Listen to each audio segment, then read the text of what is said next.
All right, good morning, everybody. Welcome back. And if you didn't make it last night, welcome this morning. Just a couple of things that I would like to remind us of, and then we'll move into our opening worship today.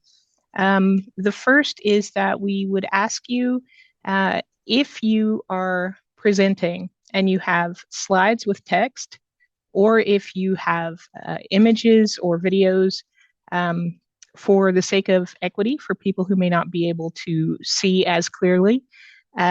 Please read the text on any slides that you're putting up, or if you're putting up images, describe what you're putting up so that we can all participate together. And the other thing is, we would ask that you not use the main chat for conversations, for saying hi, hello. Please use the private messages for that if you have something to say to one person, and reserve the main chat window for points of order and points of personal privilege. Thank you for those things. And with that, I would invite Rick and Gabby to lead us in our opening worship.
Holy One, gather us in this movement of your Spirit, from towns and cities, from quiet places and busy lives. You draw us together as one body, to worship, to listen, to breathe, and to belong. We thank you for this region we share, for its rivers and escarpments, its diversity of communities, and the faithful witness of your people across Horseshoe Falls. As we come before you today, open our hearts to wonder, open our minds to wisdom, and open our lives to your renewing grace. Speak to us in the voices of our neighbors, in the music of this gathering, and in the stillness between our words. Where we are weary, give us rest. Where we are hopeful, deepen our joy. Where we are uncertain, guide our steps. Where we are divided, knit us together again in Christ. Bless this time, this worship, and this community you are forming, always creating anew. Make us bold in love, courageous in compassion, and faithful in the work you set before us. As we pray in the name of Jesus, our companion on the way. Amen.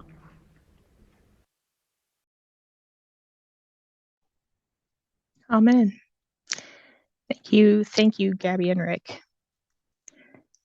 The next thing we want to do is move into our covenanting with one of our new regional staff, with Beverly, whom we had a chance to meet last night. And we will be covenanting with Beverly today because she is employed by Horseshoe Falls. We'll be covenanting with Lori in the spring because Lori is shared with other regions as well. And in the spring, we'll be gathering with Antler Rivers Watershed. So that's when we'll covenant with Lori. So moving on into our covenanting with Beverly. Thank you, President Sula. We are a covenanting people. Therefore, we come together today as Horseshoe Falls Regional Council to join into a covenantal relationship with God and with Beverly Tyhurst. Although God's covenant with us never changes, our covenants with one another evolve as we seek ways to faithfully deepen our commitment to God and live into our call to embody God's love in the world.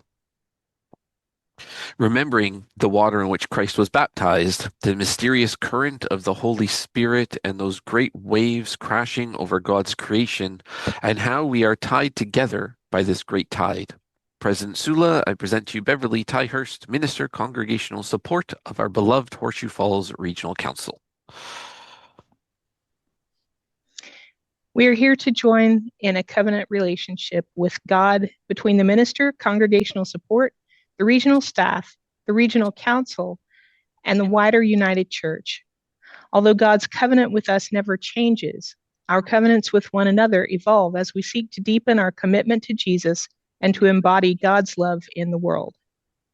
I now ask Beverly, do you take on the new trust and responsibility of ministering with Horseshoe Falls Regional Council? I do, God being my helper.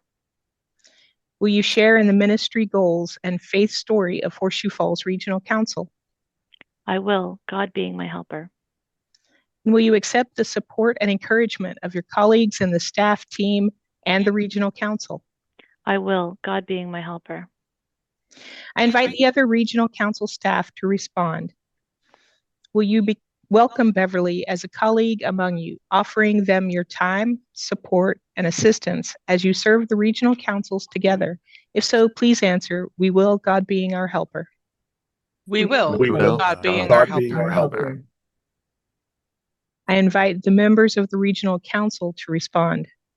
Will you join Minister Congregational Support Beverly Tyhurst and the staff team that together we may deepen our commitment to Jesus and embody God's love in the world?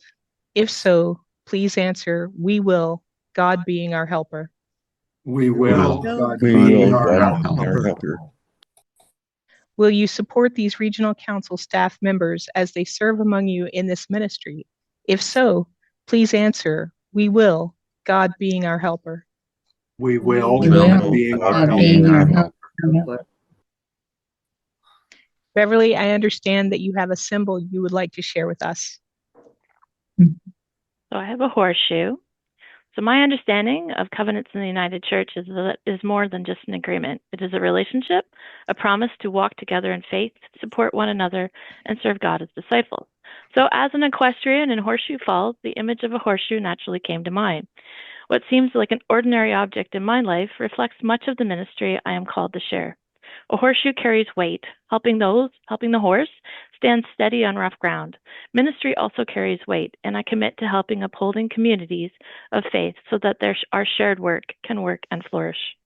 A horseshoe also protects what is tender so that the journey can continue. It's an open U, and the shape reflects the heart of the United Church, a community of welcome, inclusion, and openness to the Spirit, to new people and ideas, and to God's unfolding future. And a horseshoe enables movement, equipping the horse to travel with confidence and purpose. In the same spirit, I commit to moving with and supporting communities of faith as we step forward together. Let us pray. Creator, bless Beverly. May she experience spiritual growth in the work that she has been called to do. Sustainer, help Beverly be all that you created her to be. May the fruits of the Spirit be abundant in her life and ministry. Harvest in her the good works that you have called her to. May those that she seeks to minister to come to know you in deeper and more meaningful ways. Redeemer, encourage and motivate Beverly so that in serving you, she may be an instrument of your reconciling and renewing grace. Lord, hear our prayer, and may it be so. Amen.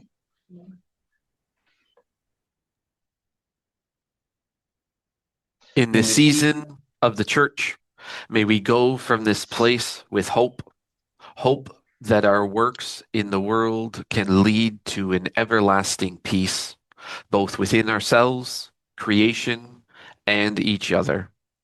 May we go with joy in our hearts, for the work as Christ's disciples is one that is joy-filled, and may we go in love, always rooted in love. Amen.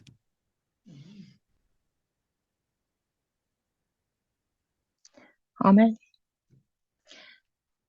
And now I'd like to continue with our third. No, before I do that, I'd like to do something else. As we have covenanted with Beverly and welcomed a new member to our staff family who's going to be supporting the churches, I'd also like to acknowledge that we are soon saying goodbye to one of our beloved members of staff. This is Kathy Douglas's last regional council meeting with us, as Kathy will be moving on to retirement and whatever adventures await her then. And we thank you, Kathy, for all that you have done, and we wish you an exciting adventure ahead. Thank you very much. It's been a fabulous time. And this is Executive Minister Mark speaking. Just so folks are aware, we haven't advertised it yet, but we will be having come say goodbye to Kathy retirement party at Avondale in Stratford in January on January 16th. It'll be a drop-in from 1:30 to 3:30ish. So she will have been retired, and you can come and ask, what have you done in the last 2 weeks? So we will still have an opportunity if you're able to come and wish Kathy well in person then, and there will be information that comes out a little bit later in December for folks, but just wanted people to know. Now I would like to move on to our third reflection from one of our General Council 45 commissioners who participated back in August in General Council. And I invite Jake to join us and share your reflection. Thanks. Hello, everyone. I am Jake Gurton. I attended General Council in August virtually. I'm also out of focus. For the majority of the week, I attended online virtually, but did not make it to the last day and a half. I was hoping to leave General Council uplifted and inspired.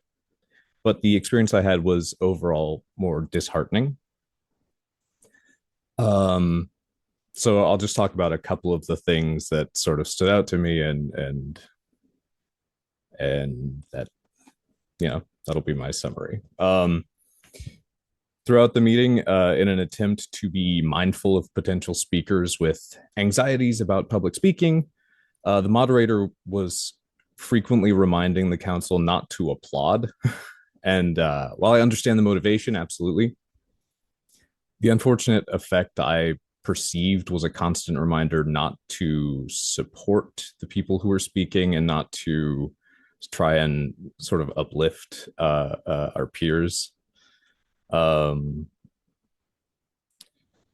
a couple of points throughout the week, some really sensitive topics were discussed. And even though we as a community agreed to attend in respect and compassion, there were a couple of deeply disrespectful and cruel things said by members of the community. I don't hold the like organization of the meeting or the staff responsible for the things said by individuals, but I would hold it accountable for reacting in whichever way it deems appropriate. And I feel like at GC 45, I feel like at General Council, the things that were the disrespectful comments that were said were not necessarily handled in a sufficient manner to speak against those things. Overall, attending virtually was okay. Unfortunately, due to some technical issues, I wasn't able to provide my own feedback for a motion regarding the use of generative AI. I was able to send the president my wording to read it for me, but ultimately the concern I voiced about the technology's negative impacts was deemed out of order and discarded. And that caused me enough distress to abstain from attending the rest of the meeting, which was a day and a half of it, I think. Sorry.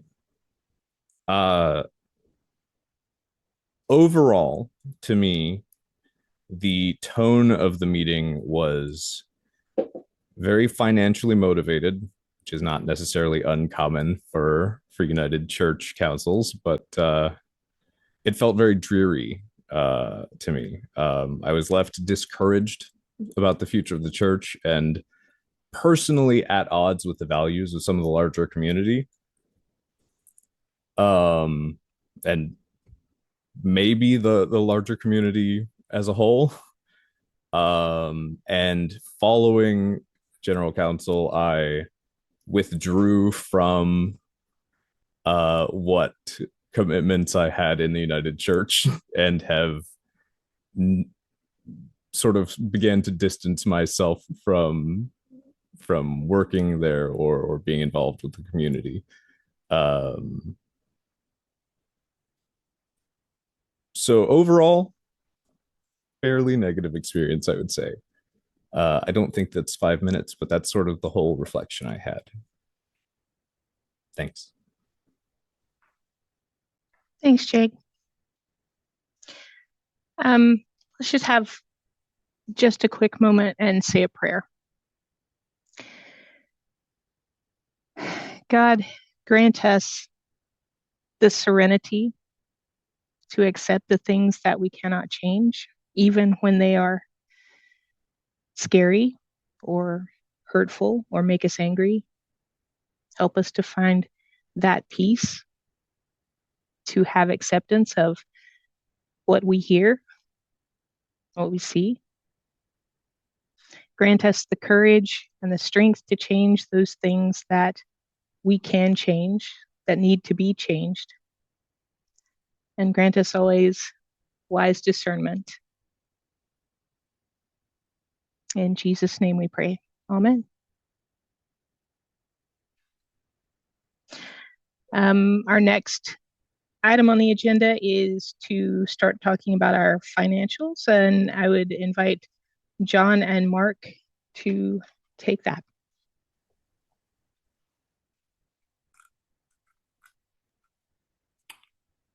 Thanks, President Sula. I think I saw John online. Yeah. We'll Yes, I'm here. get John spotlighted as well. Okay, I'm going to start with the budget. The budget in the long term, if you look down at the bottom, the line called difference, which is the surplus or deficit, we run a mild deficit, and we've done so since 2019. This is not particularly scary. The reason is we have reserves which are unrestricted.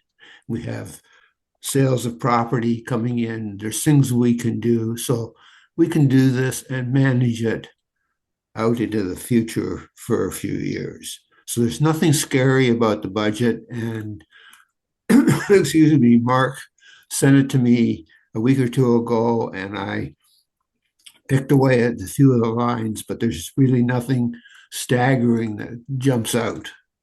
So the budget is fine. There's no reason why we shouldn't approve that and go ahead. John, can I just point out for people, just if you are looking for it in the workbook, it is on pages 26, 27, and 28 of the workbook is what John was just talking about. Yes, that's right. Thank you, Mark. Yep. Just above that, there's a link for the auditor's report for 2024. And I looked at that, and that's portrayed quite a bit differently from the way we portray budgets, but the operating statement is the same kind of numbers. And the balance sheet shows that we have restricted funds and property funds that we can access. So you can pick away at financial statements forever, but there's nothing that jumps out to me as a problem within the financial statements. The one thing I would say is that we are starting to meet by Zoom, Mark, myself, and other members of the region staff to look at how we can use our property funds to the benefit of the regional congregations. So that's an ongoing process. I don't have anything to say at this point in time, but we are sensitive to the fact that we're sitting on a pile of money, and we can use that money to benefit congregations and staff and people. So that's an ongoing work in progress. Mark, that's all I have to say. Sure. Thanks, John. I'll have a couple things just to add to John's last point about where some of the proposals that we're going to look at this afternoon, where they are coming from, of using some of the money that is in the property fund or in our unrestricted reserves to try to set up some different grants that can be accessed by communities of faith or individuals for the work of the church in our regional council. The one thing that I think does, and we pointed this out last year, but I think it does make sense pointing out again, is that if you look on the auditor's report, and you know what, I have it up. So exactly what I want to show you. So I'm just going to share my screen. If you look on the auditor's report, it does show that we have $11 million in the property fund. I cannot stress this enough. That is not in cash. Because we have a regional trust where if a community of faith disbands, they can sell their building, but if the building is one that it seems like would be very good for redevelopment, or is a location that, as the regional council, is a strategic location, and we really don't want to lose our presence there, even though the congregation is no longer active. We can hold, the regional trust is way that we can hold on to the property for that future development. So the reason that this number is so high is because there are a number of buildings in the regional trust, and some of those buildings are in Mississauga, which are worth a fair bit while they're waiting to be redeveloped or sold. So we do not have $11.1 million in cash in the property funds. It is Yes. it is closer to it is, well, depending on what happens with these funds that we set up later today, it is closer to between 6 and 800. It's about $800,000 right now, and then depending on what we do with some of these funds later, obviously that will change. But the auditor's report does not, in these statements, does not do a good job of differentiating what is cash and what is property that we have in those. So wanted to just make sure that that was clear for people. And so then, if anyone does have any if anyone does have any questions about the budget or the 2025 year to date or the 2024 pieces, or the auditor's report, I'm happy to entertain any questions that people have right now.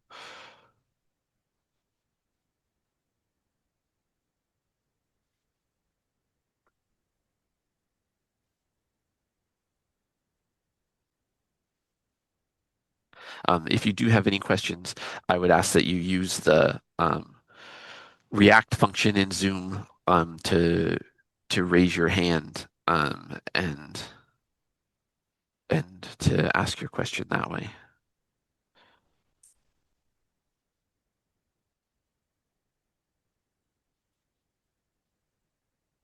So because we're on Zoom, if we were in person, we would give time for people to stand up and walk to the microphone, but I can't see if people are thinking about pressing or trying to find the React button. So I know sometimes silence can be awkward, but we like to make sure that we are actually giving people time to do that.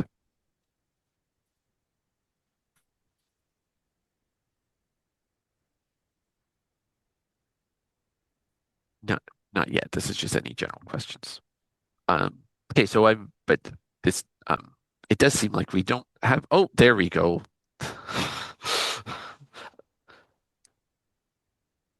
Hi, Mike. I don't really have a question. Well, maybe I should voice it as a question. John, you do such a good job with this every year. How do you do it? Well, I've done a lot of work when I was employed. I'm retired now, but I did financial consulting for people. And I've learned that never use 50 words when 5 will do. So I just keep making sure that people have the gist of what's going on and leave the details for another time.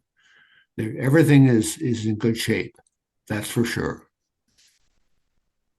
Thanks for that, Mike. And to follow up on that, I will take this opportunity to say that John has been doing this for quite some time and has been doing it long enough that this is his last year. His term as treasurer is going to be done in the spring, and so we will be looking for someone else to fill these shoes. So if you feel like you may want to give that a go, please reach out to myself or reach out to President Sula to let us know, and we can have some conversations about that. So I don't see any other general questions right now, President Sula, so we will maybe move to the proposal. So John, if you could bring the proposal up. Thanks for saying that, putting that in the chat. Here we are. So Perfect. the issue is transparency and accountability being the key elements of financial management in any charity. I can certainly speak to that. It is important that the regional council is guided by these principles and models these practices for the community of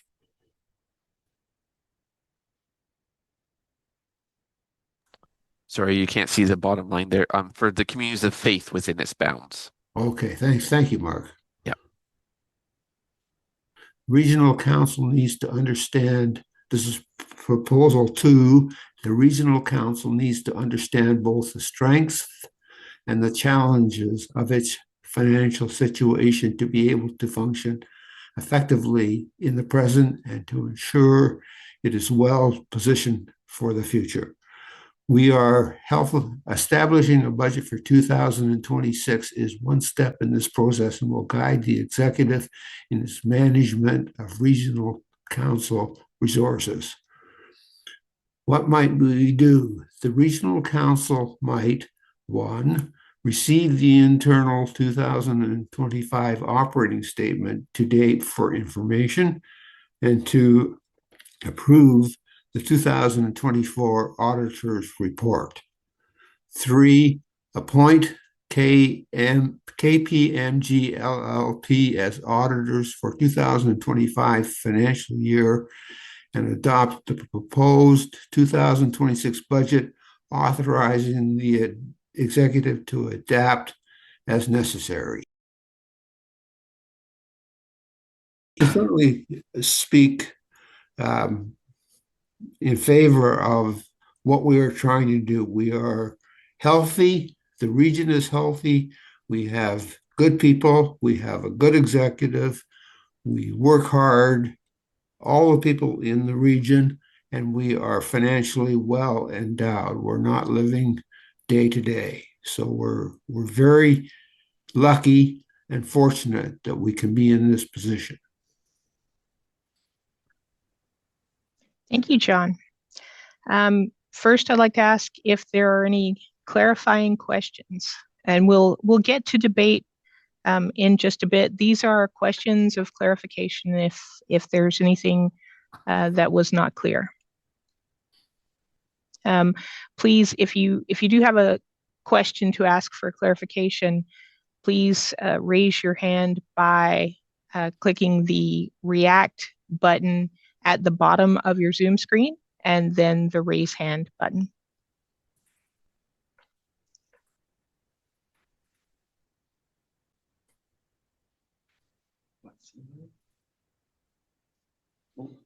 Rick Brown. Sorry, that was an oops. Oh, hi, Rick. It's good to know the function works, though, so that's good. I'll ask one more time. Are there any clarifying questions? Was anything about the proposal not clear? Anything in the workbook that you want to ask a question about before we move into debate? Callie.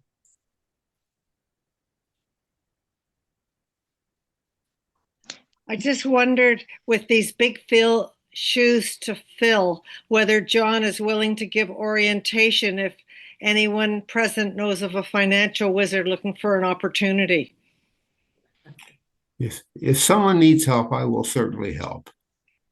I think that could be reassuring to a lot of people. Thank you very much, John, and thanks for all your work. We really trust you, and it's a really important position that you've held for a very long time. Thank you.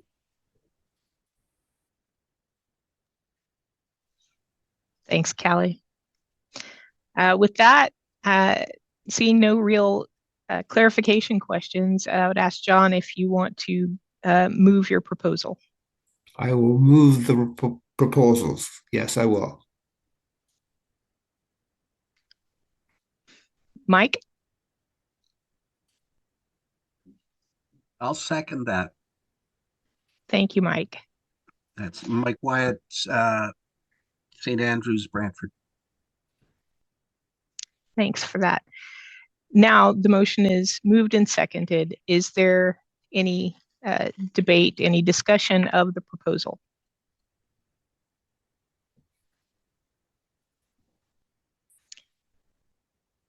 Again, if there are discussion pieces, please choose react at the bottom of the screen and then the raise hand button so that we'll know you're there. Okay, I see no raised hands for discussion, so we can put up the poll for voting on the motion to accept the proposal.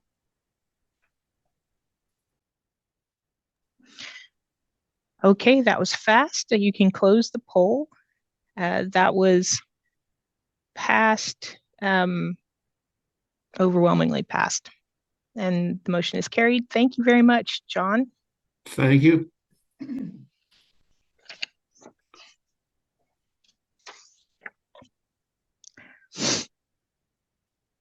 Hey, the next thing up is Cam Fraser, who's going to talk to us about Toward 2035.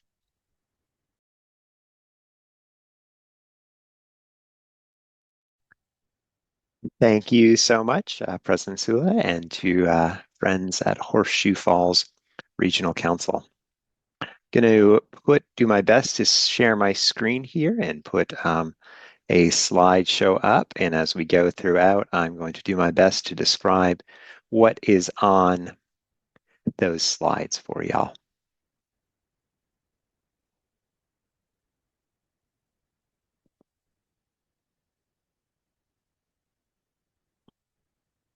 Sorry about this, just loading on up. My friends in Horseshoe Falls Regional Council, it is very good to be with you today. And I think we are almost ready here.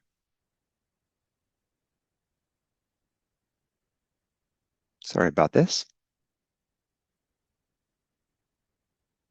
Executive Minister Marcus, no problem, Cam. We came to you early, so you weren't prepared yet. I mean, I was like getting that. We're an hour in the past for y'all here in Saskatchewan. And if you look at social policies, we're many years in the past in some other ways. It is getting kids up and ready for ringette practices this morning.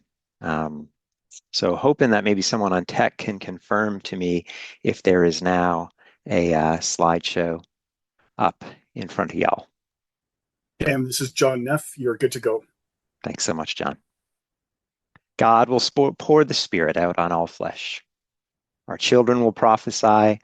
Our young people will see visions. Our elders will dream dreams. The voice of God says, I'm about to do a new thing. Now it springs forth. Do you not perceive it? I will make a way in the wilderness and rivers in the desert. And we sing of a church seeking to continue the story of Jesus by embodying Christ's presence in our time and place. On the screen in front of you is a photo of my mom's favorite United Church minister, or at least this person is in her top 3 favorites. This is me and my family at the church I once served in congregational ministry. So friends in Horseshoe Falls, if we've not met before, my name is Cam Fraser, and I serve in the General Council office as the Director of Growth and Ministry Development. And while those offices, the General Council offices, are in Toronto, I serve from Regina, Saskatchewan, in my home in the Cathedral neighborhood here on Treaty 4 territory. And while I do that from the prairies, and my ministry in this moment is in the General Council office, Horseshoe Falls is indeed, to use the words of Bruce Springsteen, as last night's worship beautifully did, Horseshoe Falls is my hometown. I was baptized at Westdale United Church in Hamilton. I was raised in St. Paul's United Church in Milton, Ontario. Went to my first youth events service at what is now Faith United Church in Hamilton. I was the director of Ryerson United Church Camp on Lake Erie, and then was the minister for the Annex, a church planting experiment in Milton, sponsored by Halton Presbytery, Hamilton Conference, with funding support from the Edge. It was there that I was mentored first by the late Pete Hoyle, and then Rick Brown, on behalf of Halton Presbytery. My point is that the United Church, in the space where y'all minister, held my heart and gave me space to find my story in the story of Jesus and helped me discern the first steps on a call that I live in today. So I suppose that anything that really resonates with y'all this morning, you can be like, we taught him that. And anything that doesn't, clearly I picked up in Saskatchewan after I moved out here. The United Church taught me to dream about what our world might become. And it shaped my vision of creative, compassionate communities of Jesus' disciples praying and loving that world into being. This is the posture that drew me to say yes to a call to denominational ministry after 14 years in congregations. And I now animate the National Growth Initiative.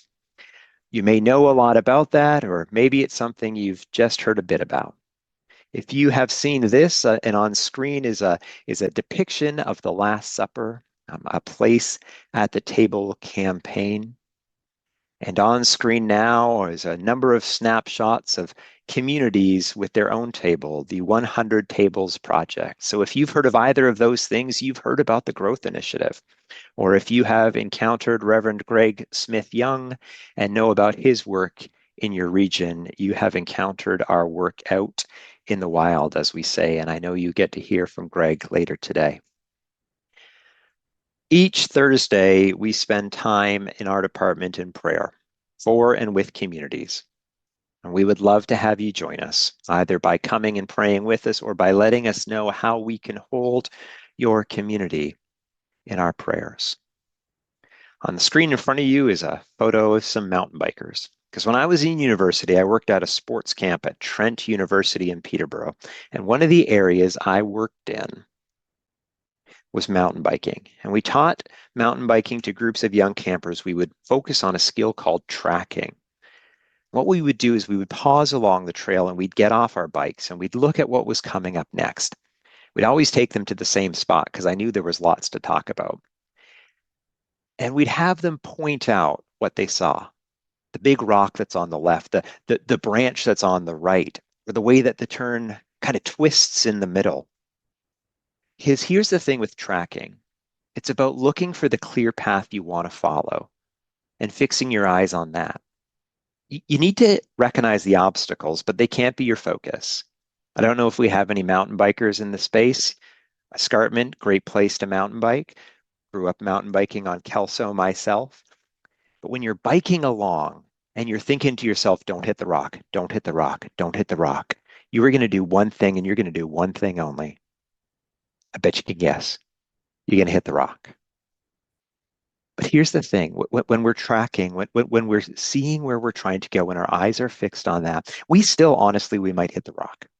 But we generally bike and we hold our bodies and we go at a speed in such a way that even when we do, it bounces us off but keeps us moving to where we want to go. I wonder if we're in a moment in which many communities of the United Church of Canada and in many of our collective spaces are finding ourselves in a bit of a moment where we're going along and we're thinking, don't hit the rock, don't hit the rock. Our former moderator, Carmen Lansdowne, often said that we do our best work when we're trying to pursue our goals and our dreams, not trying to solve problems. And this is what Towards 2035 is all about.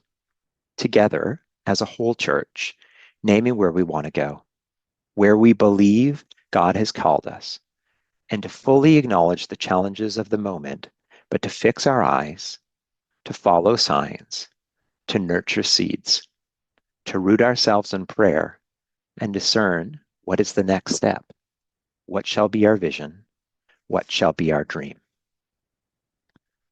And so I wonder, and I'm not going to ask you to answer, but just even for yourself, I wonder if you had heard about Towards 2035 before you saw it on today's agenda. And if you had, where you heard about it. Maybe you read the General Secretary's letter to the church this past spring.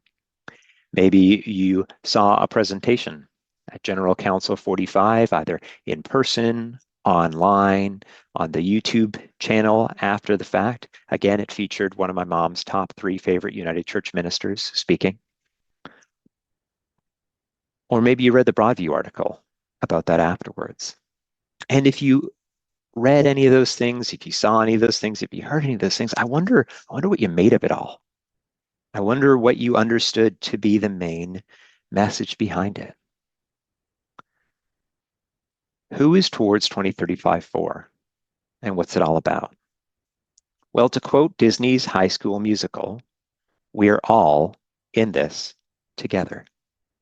Towards 2035 is a call to the United Church, to all of us, to communities of faith, alone and with their neighboring communities, to regional councils, to the general council, the staff, to committees, to commissions, to join together and to join with God, who, as we proclaim in a new creed, has created and is creating, to write the next chapter of what the United Church of Canada shall be all about. It's about visions. It's about what we notice around us and what we choose to pay attention to. And it's about dreams. Towards 2035 is about envisioning the future presence of the United Church of Canada, not about bemoaning decline. Now, in a moment like this, and in a context like where we find ourselves, it's important to talk about decline because it's a context in which we find ourselves collectively. But it's not our whole story. Or maybe more specifically, we have a choice about what part it plays in our story. To use my mountain biking metaphor, is it going to be the path that we're focused on, or is it going to be one of the rocks that we're aware of, but that we keep our eyes on the path? Appropriately, we begin this conversation in the centennial year, thinking back to the lessons of 1925 and the years that led us there. Church union sprang from dreams and visions of a church for Canada, for a Canada that was still defining itself, and a church that understood itself to be called to be present across an expanding landscape and a growing population. This is what it meant to be the United Church of Canada, to be the church that they believed Canada needed, as best as they could name with all the imperfect understandings of the time. In the 1960s, this vision meant that there would be a United Church of Canada in all the programs and all of its structures, in every high school catchment area, and at every little spot that the railway would stop. And then there was change and more change, and leaves the question, what is now our vision and dream? What is the church that we believe Canada needs in 2035 and beyond? How must we shape ourselves? What does faithfulness look like now? Not for survival's sake, but for the sake of the good news that we proclaim when we say we are not alone, that we live in God's world.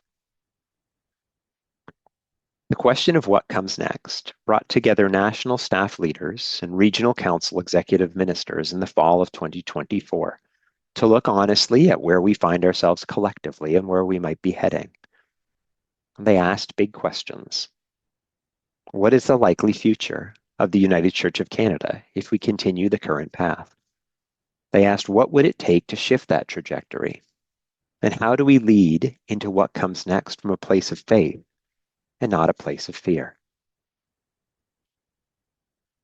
It became increasingly clear that there was a need for a whole church response, perhaps even a whole church strategy, something that is rooted in our sense of call, but informed by our reality within the church and beyond, that could give us a vision of resilient and inspired and a multi-generational church that is called in love to witness and to minister across a vast country, in rural communities and urban centers from coast to coast to coast.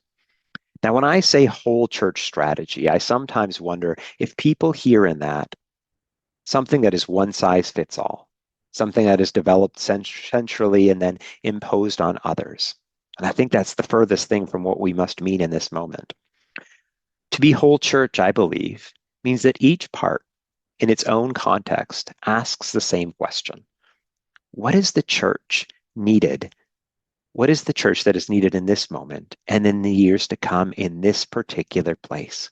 How can we best be what our neighbors in our neighborhood need us to be, given the realities we're experiencing?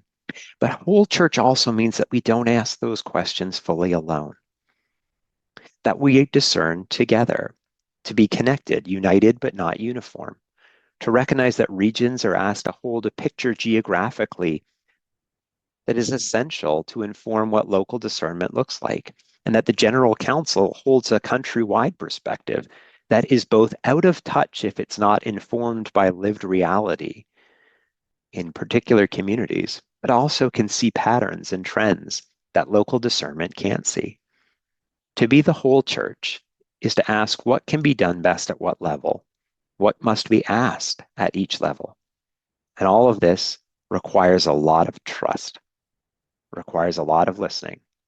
It requires us to hold intention, patience, and urgency, and a lot of prayer and a lot of faith. And I think it also requires that we root ourselves in something more than a desire that an institution will survive, even if that is an institution that we love, that we believe in, even if it's an institution that has formed us into who we are today. In a song of faith, we proclaim this. We sing of a church seeking to continue the story of Jesus by embodying Christ's presence in the world.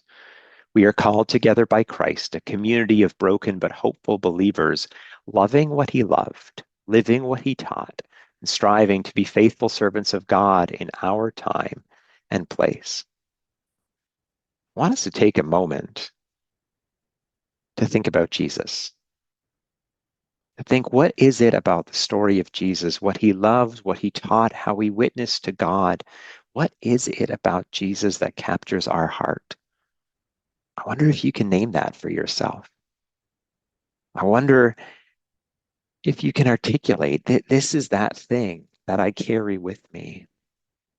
And then when you think of that final phrase, our time and place, when you think of the place you call home, your city, your town, your unique yet distinct place that is still increasingly tied to a global community in a moment of possibility, but also crisis, in a time of great beauty and creativity, but compounding challenges.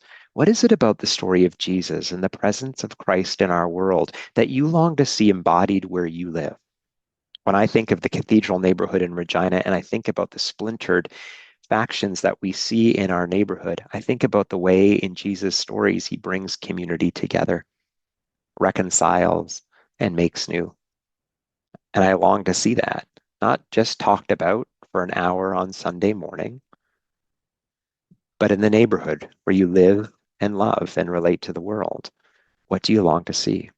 And to root our conversation there, the tech folk are going to help us out by putting us back into breakout rooms that you've been in already today. And you're going to take 10 minutes to each name a sentence or two about what stirs your heart. And then we're going to bring you back here together. So I'm going to hand things off to our amazing tech folk. We're going to make some on-screen magic happen. Thanks so much, Cam. It's Michelle, tech host, speaking. I'm going to send you through to breakout rooms. You've got 10 minutes. And I'm going to send you forth now. Here we go.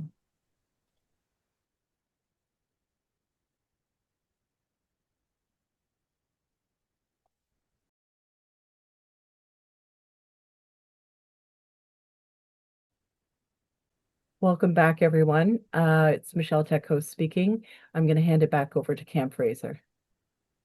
Friends, Cam Fraser speaking again. I'm about to do a new thing, and now it springs forth. Do you not perceive it? I will make a way in the wilderness and rivers in the desert. In the book of Isaiah, we hear these words spoken from the voice of God through the voice of the prophet to a people who were living in a moment that to them was unimaginable. Everything that defined their sense of self, their understanding of God, had disappeared.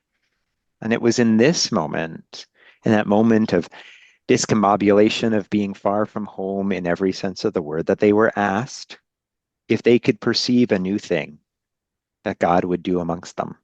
They were asked to be on the lookout, to perceive and to notice signs of what is possible. Towards 2035 is rooted in a conviction that the story of Jesus matters to our time and place. Towards 2035 is rooted in a conviction that God is present and active in our time and places. And Towards 2035 asks us to pay attention and to perceive what God is doing and to discern how we shall respond.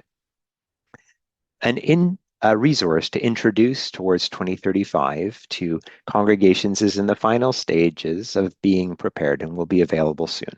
And it will be a tool to begin conversations within communities of faith and amongst communities of faith. And while Towards 2035 isn't, as I've said, about focusing on decline, part of the conversation needs to be there, a realistic assessment of where we find ourselves as a whole and in our individual places. We know that there are fewer people worshiping in, volunteering in, giving to, and participating in United Church ministries. And while we know that numbers are not necessarily a way to track faithfulness, we know that those realities are being born in our lives as stress and worry, fear, exhaustion, and discouragement. And this is the subject of many conversations at council meetings, board tables, online, and we can feel that. This is the point of the presentation where we get some charts. If you are a chart person, you are in for a treat. If you're the sort of person who insists, Cam, life is way too complex to be captured in bars and in graphs, well, you're also right. They can't tell the whole story, and we're not trying to tell the whole story with them. But they allow us to see things and to talk about their implications. And if you've been around the United Church for a while, you've probably seen similar studies, and these numbers aren't going to tell much of a different story from them. And you would be right to ask yourself, what prevents us now from, like we did then, from looking at things, realizing it was an urgent moment to respond, and then carrying on business as usual? And the answer is, it's up to us to decide what's different. So to begin with, I'm going to put some numbers in a context of trends and changes outside of the church and the way Canadians identify themselves in relation to religion. I wonder where you were in 1991. In 1991, I was a grade 6 student at Sam Sherritt Public School in Milton, Ontario. I was a pretty big basketball fan, and my favorite band was Criss Cross, these twin teenage rappers who wore their clothes backwards. I am grateful for many things about my upbringing. One of them, I am grateful that I was raised in a time of digital film cameras and not cell phones that take virtual pictures, because that means my parents had 25 frames and they needed to decide if the things I was doing was worth using one of 25 frames and then driving all the way to the mall to have that photo developed. Which means that whether or not on the day that I attended as a grade 6 student, the Criss Cross concert at Canada's Wonderland, whether or not I wore my baggy jeans and my purple hoodie backwards or forwards, there is literally no photographic evidence that can confirm or deny that. So it will just remain a mystery. Also in 1991, a census was taken. And on the screen in front of you, there's a pie chart that shows the answers. In 1991, when Canadians were asked what their religion was, the two most common answers were Roman Catholic. And in the chart, about half of that chart is blue, representing the 49% of the people who said that. The United Church of Canada was 12%, one of the larger pieces of the pie, represented in gold. Another 23% named a Christian association of another sort. 4% replied other faith, and only 13% replied no religion. But when that question was asked again in 2021, and on the screen in front of you is a pie chart that shows that, and I'll do my best to describe a few pieces of it. Roman Catholic, the blue, had turned from 49% to 33%. United Church, the gold, from 12 to 4. Other faiths had increased from 4 to 13. But there was a red slice, which in the first pie was quite small, and in the second pie is quite large. It represents no religion, which went from 13 to 39% and became the single most common response. And people are asking, has the number of people who truly have no religious interest or engagement increased at that rate? Or has it been a matter that an acceptance of being able to name oneself as having no religion has increased? And maybe it's both. And I wonder what you perceive in the communities that you are a part of. I also wonder, the most recent census data is from 2021. And I wonder if you perceive a change since then. And so what can we say about the circumstances within the United Church over the same time? And what might it tell us about a possible future without intentional intervention? There's going to be a number of charts coming up, and I'm not going to dwell on any one of them. We're going to move them through them quite quickly, actually. I'm going to invite us to look at the overall trajectory. As I mentioned, a resource to introduce this to congregations is going to be available and includes all these charts for anyone who wants to get a little more into them. But as I said before, charts and data can't tell the whole story, nor can numbers, but they can tell us something. And I think it's the trajectory that is most important to look at for what I'm going to invite us to think about today. This is what membership in the United Church of Canada looks like. The gold represents 1992. It's on the left side of the screen. It's the highest column. Blue in the middle of the screen is little less than half of the first. And then there's a red column as well, and I'm going to talk about each one of them. In 1992, the membership of the United Church was around a little bit more than 750,000 members. In 2023, had become a little bit more than 320,000. These numbers come from the yearbook statistics submitted each year by congregations. The red comes from data folks who work in the General Council office. They take the numbers from each year and establish a trend and project it forward into 2035. It's not a prediction. It's not a prophecy. It's just math.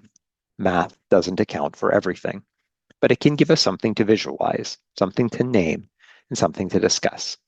And when we project forward the decline in membership from 750,000 to 320,000 becomes about 111,000. And I wonder if you think about your community of faith, if it reflects this trend. When we look at worshiping attendance, I'm not going to name the numbers, but I am going to note the gold to the blue to the red, again, is a fairly similar shape of decline. Identifiable givers does the same. Participation in Sunday school, again, very high in gold, very low in blue, and even smaller in red. Now, none of these things tell us the whole story of a life of a community of faith. We know this. None of them give us at face value a way to speak about what is faithful ministry, but they can give us something to think about. They take questions that perhaps go unspoken and give us something to wrestle with. Because as I said before, we know that these changes are borne out in the lives of community. They look like disappointment. They look like discouragement. They look like burnout, stress, and worry. They look like communities no longer able to be the version of the church that they have known. And in some places, that is the only version of church that they can imagine for themselves. 4 charts all show a very similar trajectory. But I've put one more chart up on the screen. And in these, the same 3 time periods, gold, blue, and red, are shown, but with a very different shape. According to our numbers, 2,400 or so pastoral charges in 1992, 1,976 in 2023, and projected forward, that math becomes about 1,600. It's a decline, but at a very different rate. And if you're thinking to yourself, how on earth could such a thing be possible? How could the number of pastoral charges represented by these projections be sustained when there are so few worshipers, members, or givers spread between them? Well, if you're thinking that, and you thought previously you didn't know how to make head nor tails of data, well, you're doing it. What does all this ask of us to be attentive to? Many of the congregations we have, or many of the conversations we have within the United Church, are about closing congregations. We sometimes say that we close one each week. There's no denying or downplaying the significance that has on the people of those congregations or the communities in which they're located. And that's true. But a dynamic we might want to think about is this. Rather than some places remaining stable and holding steady over this 30-year period while others have shifted, the shifting has been experienced throughout. I mean, there are exceptions, of course, but pretty far across the board. We could call this a thinning out or a hollowing. And the experience of having less or maybe just holding on is becoming normative. Our work with the church puts me and our staff and the regional colleagues that we are working with in constant conversation with communities of faith. And one of the things we hear over and over again is something like this. Well, we're doing okay, as long as ... doesn't happen. And the ... is not an unimaginable crisis like a once-in-a-generation respiratory pandemic or a loss of an industry or a major population shift. But what we're hearing is a sense of threat that one or two crises, something like a building repair, the retirement of a minister, the death of a major donor, the moving of a key lay leader, that one of these things could bring a community to a point of decision about whether or not they will continue. And that this thought brings tremendous anxiety and concern. And another thing that we might perceive is that sometime in the coming 10 years, we might anticipate what we call a pivoting, that red column dropping way down, where the number of pastoral charges starts to match the number of individual participants. And because that thinning is pervasive, this could mean significant swaths of the country with no presence of the United Church of Canada, or at least by the definitions we have traditionally used to speak about how the United Church is present. Maybe you can already name places where this is happening in your region. I mean, this is significant in rural areas, but not limited there. Where I am, when we look at the city of Regina, we see huge places of potential ministry need where there is no presence of the United Church as we have always understood it. Now, the point here is not that we once had more franchises than Tim Hortons, and that we really liked when we had more franchises than Tim Hortons, and we really liked saying that we had more franchises than Tim Hortons, and that we worry that if this trajectory continues, that soon we will barely have more franchises than Robin's Donuts. But what is at stake here is when we think back to what we named about the story of Jesus, that if we believe that this story matters to the places we call home, that it matters to human lives, and if we sense that the way that we tell that story, the way that we presence that story in our neighborhoods matters in a unique way, then large areas with no United Church presence is something we need to think very carefully about, while at the same time naming that perhaps the ways we have understood United Church presence to be embodied and lived out, that we might need to become open to ways to live that out in new and different forms. And here's the thing, what if all of this, embracing new ways, is not settling for a second best future, the thing we will settle for because we can't have the one we wish we did? What if that might challenge us to embrace ways of being that may bring us to truer expressions of our call to be Jesus' beloved people, ways that we may never have imagined or been willing to risk otherwise? Because Towards 2035 is not about decline, nor is it about saying that the future is dismal. It's about recognizing what the numbers tell us, about asking us what we will pay attention to and what we will do understanding our current situation and what we perceive God asking us to do in the future. To use the mountain biking metaphor, what will we pay attention to in a way that helps us focus on where we are going?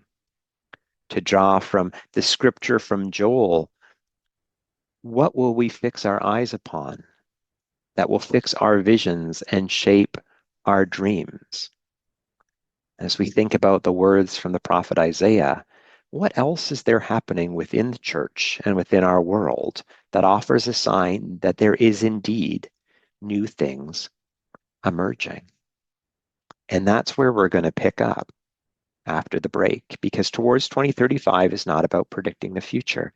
But I can, according to the schedule, reasonably accurately predict that the next 10 minutes of our life will be spent in a break. And I'm going to hand things off to the organizers for that.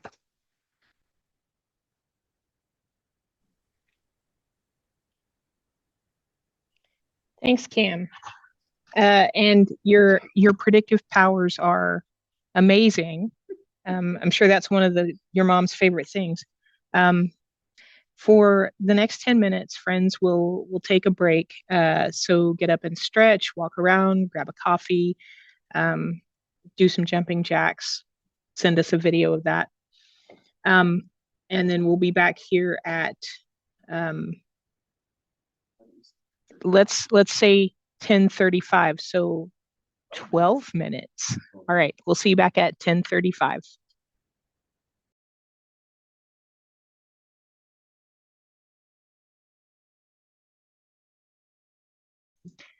I see we're at 10:35. Welcome back, everyone. And I invite Cam to keep speaking with us about what he foresees for the future. Thank you so much, President Sula, and to the community for having me again. I'm about to do a new thing. Now it springs forth. Do you not perceive it? I will make a way in the wilderness and rivers in the desert. So I've shared a bit about what rises to me, and I'm going to share a little bit more. I also wonder what you perceive in all of this. What does all of this say about what sorts of visions and dreams we might hold as the United Church of Canada, collectively and in our individual locations? And I wonder if we can receive all of this as an invitation, an opportunity to see clearly, and perhaps even a call to agency, to make a choice towards hopeful actions, to look around and to say, who will do something about this? And then to say, we will be the ones who will do so wherever we find ourselves. We're going to go back into some small groups again for 15 minutes this time. And I've put up some prompts for discussion. I don't suggest that you try to ask every single one of these questions, trying to make a few different inroads in. But I wonder, what is your reaction to the data? I wonder if what we have looked at together, if that reflects the context that you find yourself, or perhaps you're living a different trajectory. And regardless of what it is, I wonder how your community is holding it all. We have found that different communities can be facing very similar situations, but who are feeling very different things about it, about what it means for their present, about how they are approaching their future in the light of it. I wonder how this affects your community's vision for the future. And I wonder who amongst us are finding space for dreams and where we fuel those dreams. There's been a few questions in the chat about things that people are perceiving, and we're going to talk about at least one of those in the slides to come. But where are you perceiving things that are helping you understand where you might be? Our tech folks are going to help us to break into small groups for another 15 minutes to converse together, and then we'll finish up in a large group. Thanks so much.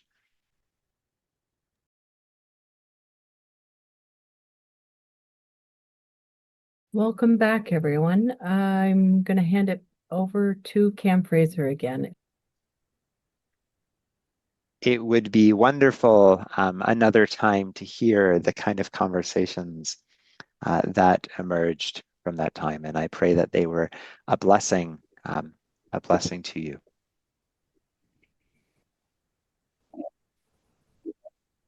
I'm about to do a new thing. Now it springs forth. Do you not perceive it? I will make a way in the wilderness and rivers in the desert. God will pour the Spirit out on all flesh. Our children will prophesy, our young people will see visions, and our elders will dream dreams. I wonder if you knew that United Churches are growing. There was a question in the chat from Gail about whether we were studying and whether things like church growth is happening spread out across the country, or whether there are particular pockets and what we might learn from that. Something that our department is looking at is trying to zero in on some of the places and some of the particular people amongst whom some of the statistics that I have on the screen, which I'm going to read in a moment, are happening. According to our statistics, in 2024, about 2,000 people joined a United Church through adult baptism or profession of faith. Now, you might be noting that that is a mere drop in the bucket compared to the charts that we looked at earlier. But we're not talking about math here, or math alone. What I think is important is that 2,000 people found something that resonated with their heart. We live in a world in which many people are more afraid of public speaking than death. And people were willing to get up and profess their faith with words in front of others when someone could have done anything else on a Sunday morning. We have a number of adults who allowed a person to put water, maybe oil, lay hands on them, and baptize them into a 2,000-year-old tradition. People found something in their heart, heard a call, and sought to respond. And this is only one way to respond. It's not the only way. It is one way, one number that shows us that there is a positive impact happening in people's lives. And maybe your community of faith sees this in different ways, maybe in ways that show up on statistics forums and ways that don't. And I wonder what you perceive in all of this. At another region, I was asked in the question and answer period whether the point of 2035 was that we were hoping to reverse the trends that we showed through the stats. And I paused for a moment. The question gave me pause because I was worried that a simple yes, we are trying to reverse the trends, would suggest that what we are collectively hoping for is to raise the blue bar back up to where the gold bar was. Because only in doing that would we be the church that we are meant to be. And this is far from what I believe. And it is far from what I think should fuel our visions and dreams to the future. But I do wonder whether it's important to pay attention to things like this, because I wonder and I worry that within the church, in many of our spaces, not every space, but within many of our collected spaces, that we are experiencing a loss of confidence that the story of Jesus matters and could matter in the lives of the people who live in our neighborhoods. And so I like us to speak about growth not as a solution to a problem of decline, but that which is a possible outcome of us finding ways to enter into the beloved relationships that we are called to with our neighbors and in our neighborhoods, and a response to living life together. In both 2022 and 2025, the United Church engaged with public researchers to seek to learn more about how non-church-going people in Canada understood faith and what they thought about their lives. And this is what we learned. 60% of Canadians expressed a felt sense or a concern about stress, about emotional, mental well-being, were wondering whether they were living their life to its fullest potential, or feeling lonely, or like they lacked meaningful relationships.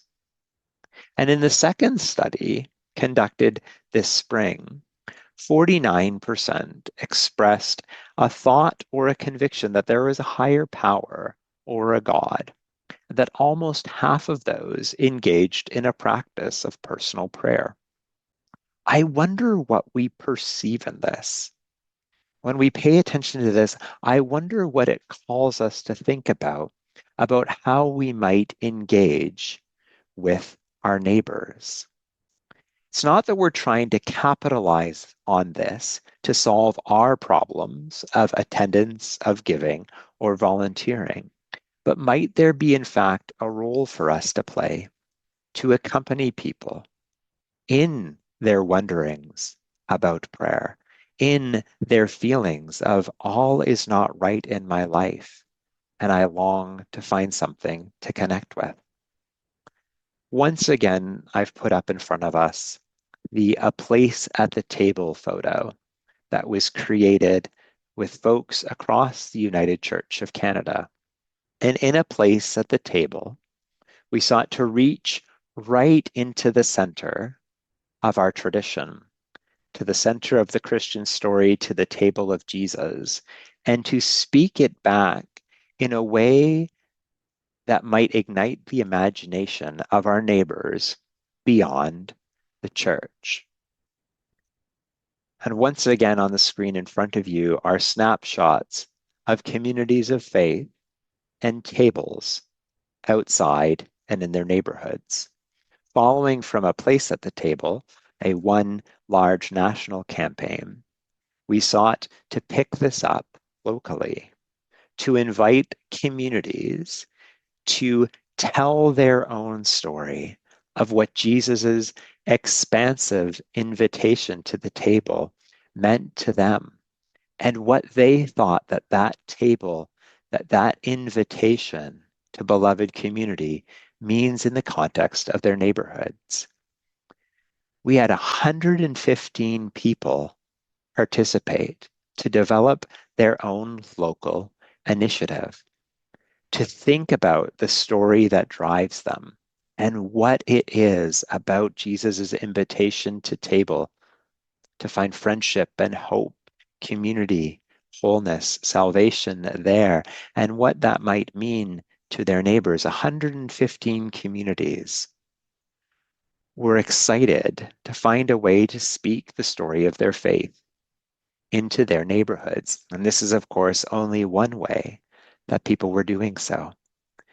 Communities that have participated, we're still in the process of, in this winter, bringing participants together to share stories and to learn about what they've experienced and about how this might inform what we do as the church moving forward. But the one thing that we've heard again and again is that communities were surprised at how eager their neighbors were to engage in conversation when they sought to express themselves outside of their walls. It was changing their perception of the possibilities of connection with their neighbors. On the screen in front of you is a question I'm not going to ask us to answer out loud or in small groups, but it's an interesting one that you might think of yourself or think about in the community that you represent. Because I wonder, what is your perception about the openness to, or the interest in, or maybe even the longing for prayer, spirituality, or faith community amongst those who live in your neighborhood? And I wonder where the perception that you hold of it comes from. And I wonder if there are stories, some within ourselves and some from others, that might challenge us. I wonder what you perceive. I wonder what the vision and dream for the future that perception might bring looks like. The reality of immigration and church participation across the country is something that we're trying to work better to fully understand, to begin to express its full scale. But it is showing signs of something that we need to pay attention to. In addition to 11 new communities of faith that have been birthed in Pacific Mountain Regional Council's church plant program, 24 worshiping, discipling groups within migrant communities are emerging with support of the General Council. And many congregations, many established United Church congregations, and not just in urban centers, are seeing engagement with immigrant communities growing. And whole international denominations, many of Methodist origin, who have communities here in Canada, are in conversations about whether their members in Canada might find a connection to the United Church. What do we perceive about this? What new thing might God be doing? And how might we think about what it asks of us and invites us into? God will pour out the Spirit on all flesh. Our children will prophesy. Our young people will see visions. Our elders will dream dreams. Towards 2035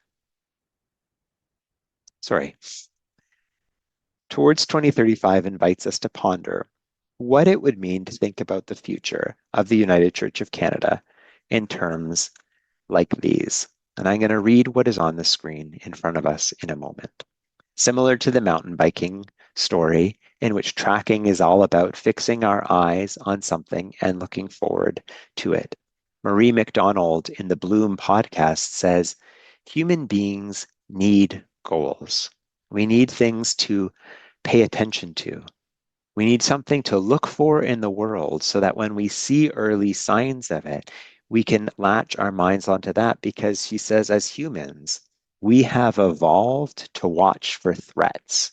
We have evolved to watch for the things that we must avoid, and that perhaps we have evolved a negativity bias that draws us to those things. So I wonder if words like this help us pay attention to things in the world that invite us to look for different things than what the charts or what our existing stories about the future might hold.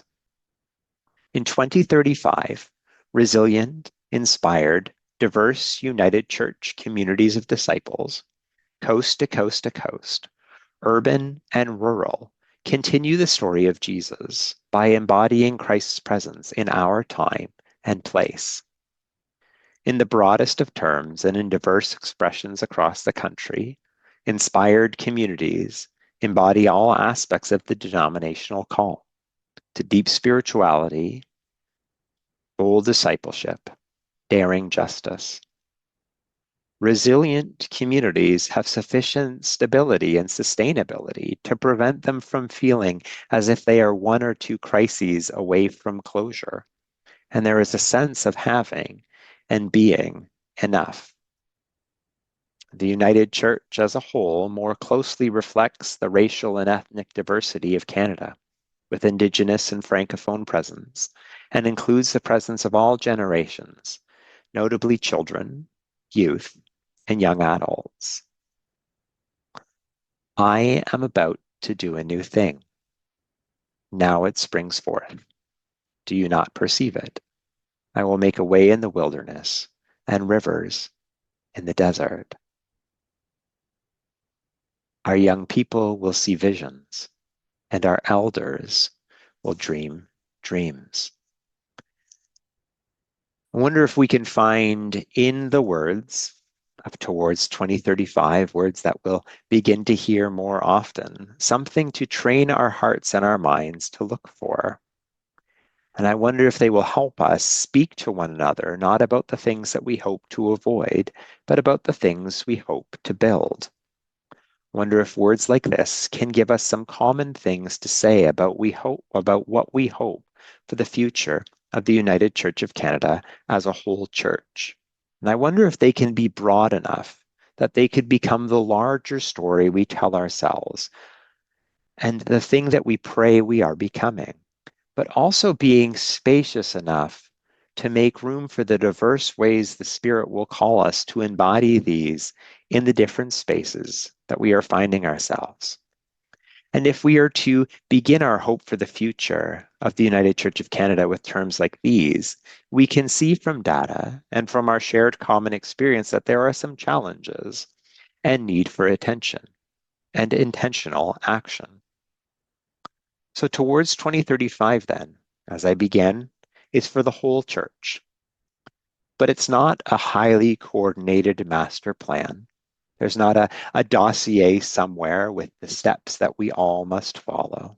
It's not about one size fits all, but it's about being offered to the whole church, to ask regional councils to look strategically at the area that they find themselves with a mind for what things might look like in the next 10 years.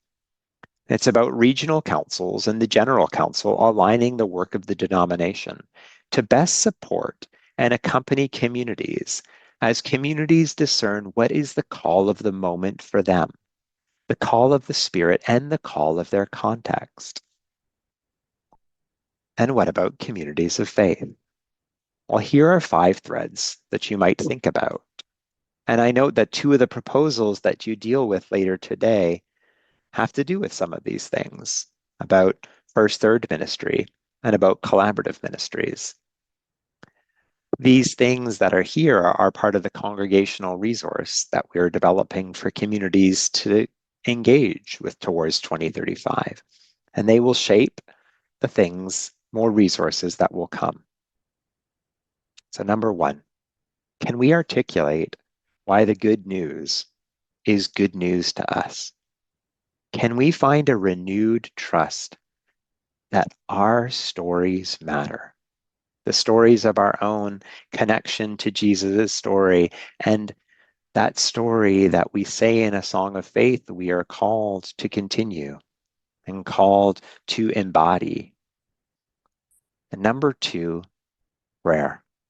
If there is two things I could say are most essential to my understanding of what Towards 2035 is all about as a whole church activity, is to invite the whole church to renew our trust and confidence that a story of Jesus matters.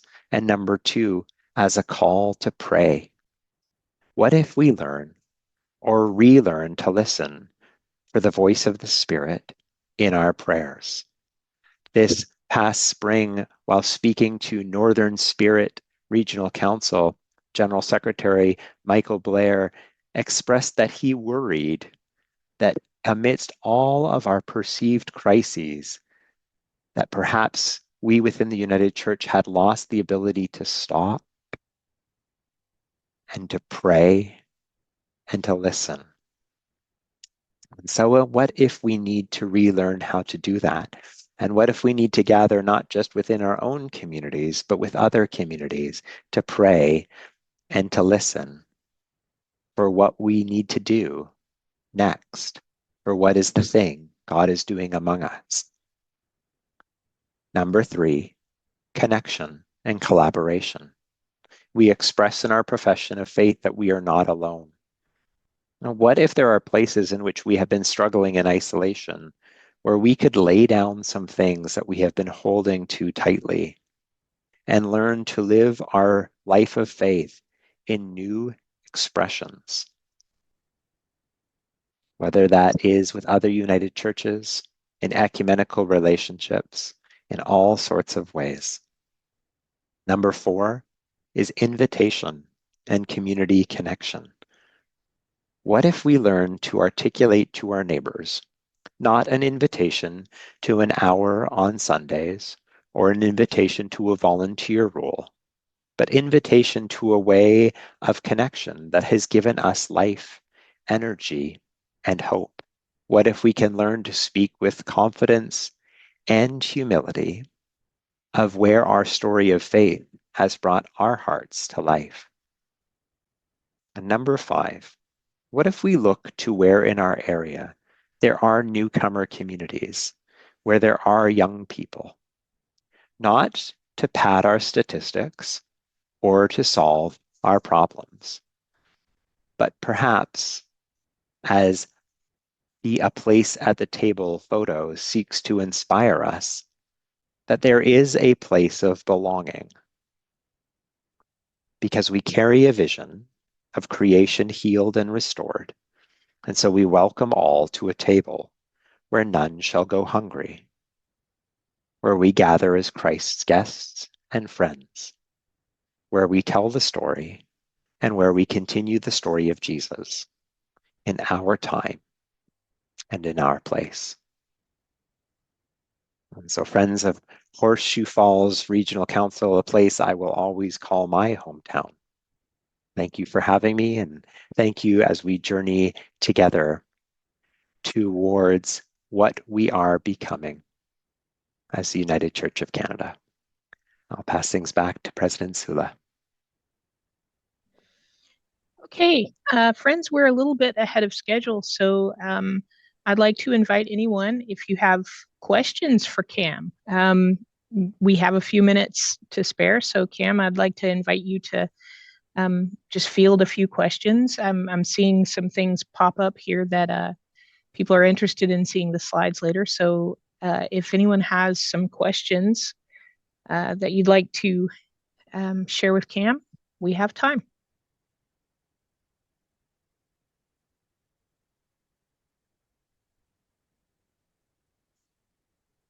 Okay, I see Sean. Thank you, President Sula. Cam, thank you very much for a wonderfully articulated presentation. I have just one question for the moment. I'm sure you will be followed by many to come. In what ways is your office available to support either the region or the region's commissioners or communities of faith in responding to this strategy for 2020, 2035? Yeah, thanks, Sean. Thanks so much for the question. So this is Cam speaking again. So as was mentioned there, where the dream of Towards 2035 is that regional councils will begin to think strategically about their areas and to look at where there are places of concern, places of promise, places of hope. And at the same time, congregations and communities of faith beginning to ask themselves, where are their possibilities? And so the role of the growth department is to accompany the already fabulous folks who work within regions, community of faith support ministers and other program staff, pastoral relations ministers, to work in the ways that your regional councils best discern us to be helpful, working directly with communities or working with them. So Greg Smith-Young is the growth animator for the regions in Southern Ontario. You'll get to hear a little bit from him before. And the work of the denomination right now is to continue to asking, as we invite communities into this discernment, how are we listening to the potential needs that might arise? And so hopefully that is a good place to start, to see how we can be helpful to regional councils making this discernment and to individual communities of faith. Greg is our first person who works alongside of the community of faith support ministers and pastoral relations ministers and other program staff in this region.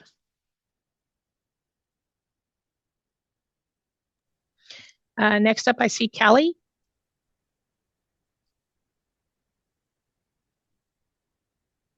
Callie, you're muted.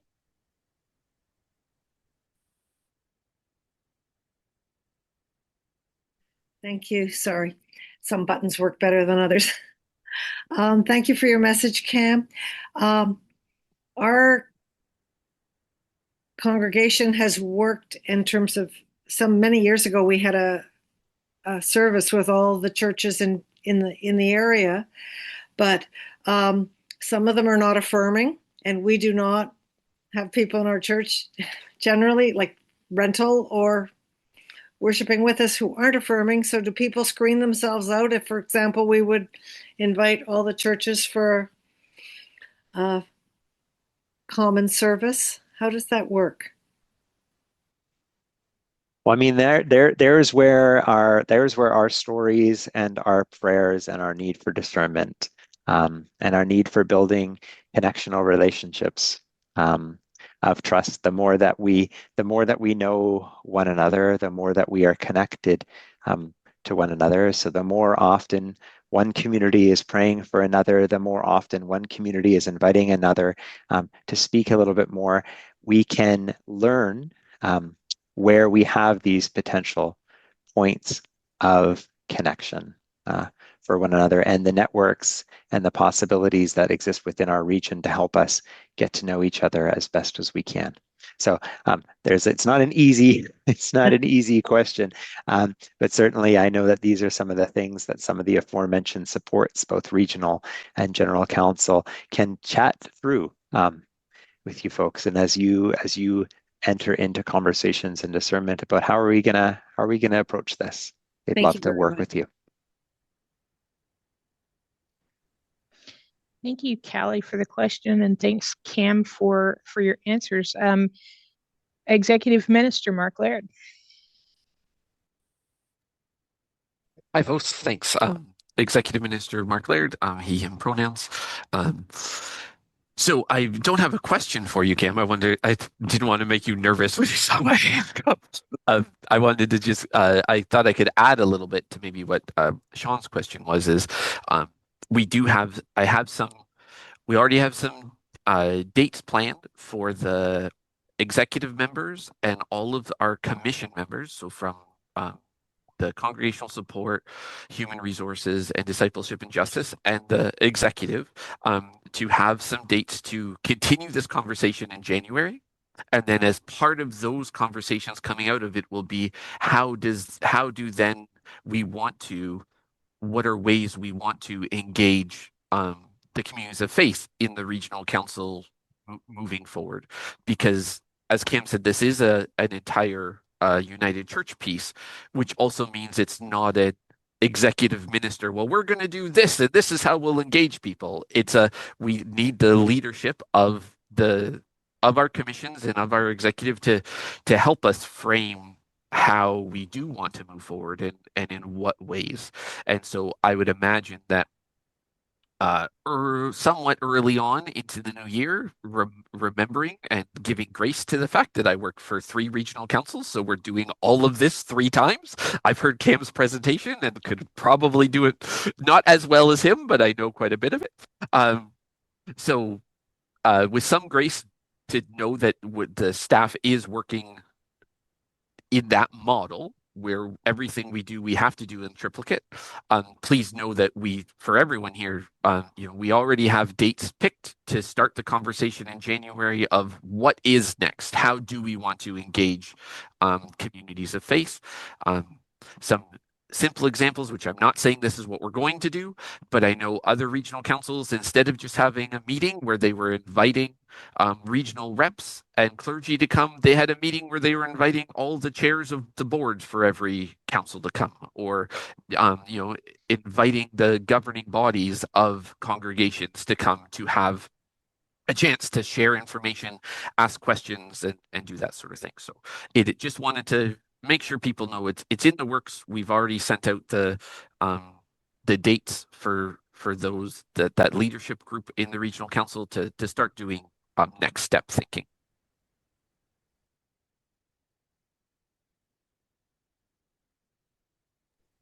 Jeff? Yeah, Jeff Lapper at St. Paul's, Oakville. I just more of a comment and a bit of a thank you, but an acknowledgement. We spend a lot of time about churches that are getting decommissioned or things like that. So to hear the stats that 2,000 people have joined, it's not a stat that I'm aware. And yes, it's a drop in the bucket, but it's better than a hole in the bucket, right? And it's better than the bucket acting like a sieve. And I really do appreciate that. As a member of a church that is having to take alternate approaches to how the church does, because we do have a very successful church going, but the building was the impediment. So by selling the building, we're reimagining what our church looks like in the community and with the community and so on. And it really feels uncharted. It really feels like we're not a church that's selling the building to close. We're a church that's selling the building to grow and to look in new ways. And it doesn't feel like there's a guidebook for that. So when you said earlier that, there isn't a dossier per se for this, I do appreciate the idea that we can continue to be encouraged to take these creative steps forward without necessarily an identified map on how to do it, and the region's cooperation, support, and guidance in allowing us to be free in these decisions. Because this isn't normal, right? We are, tossing around big words, but we're also tossing around new words. And I appreciate that it doesn't feel for naught that we're not getting a message right now that says, well, it's all doom and gloom, and in 2035 we're going to close. I do appreciate your hope and that we're not an anomaly in our success and that there are others. So just kind of wanted to comment that.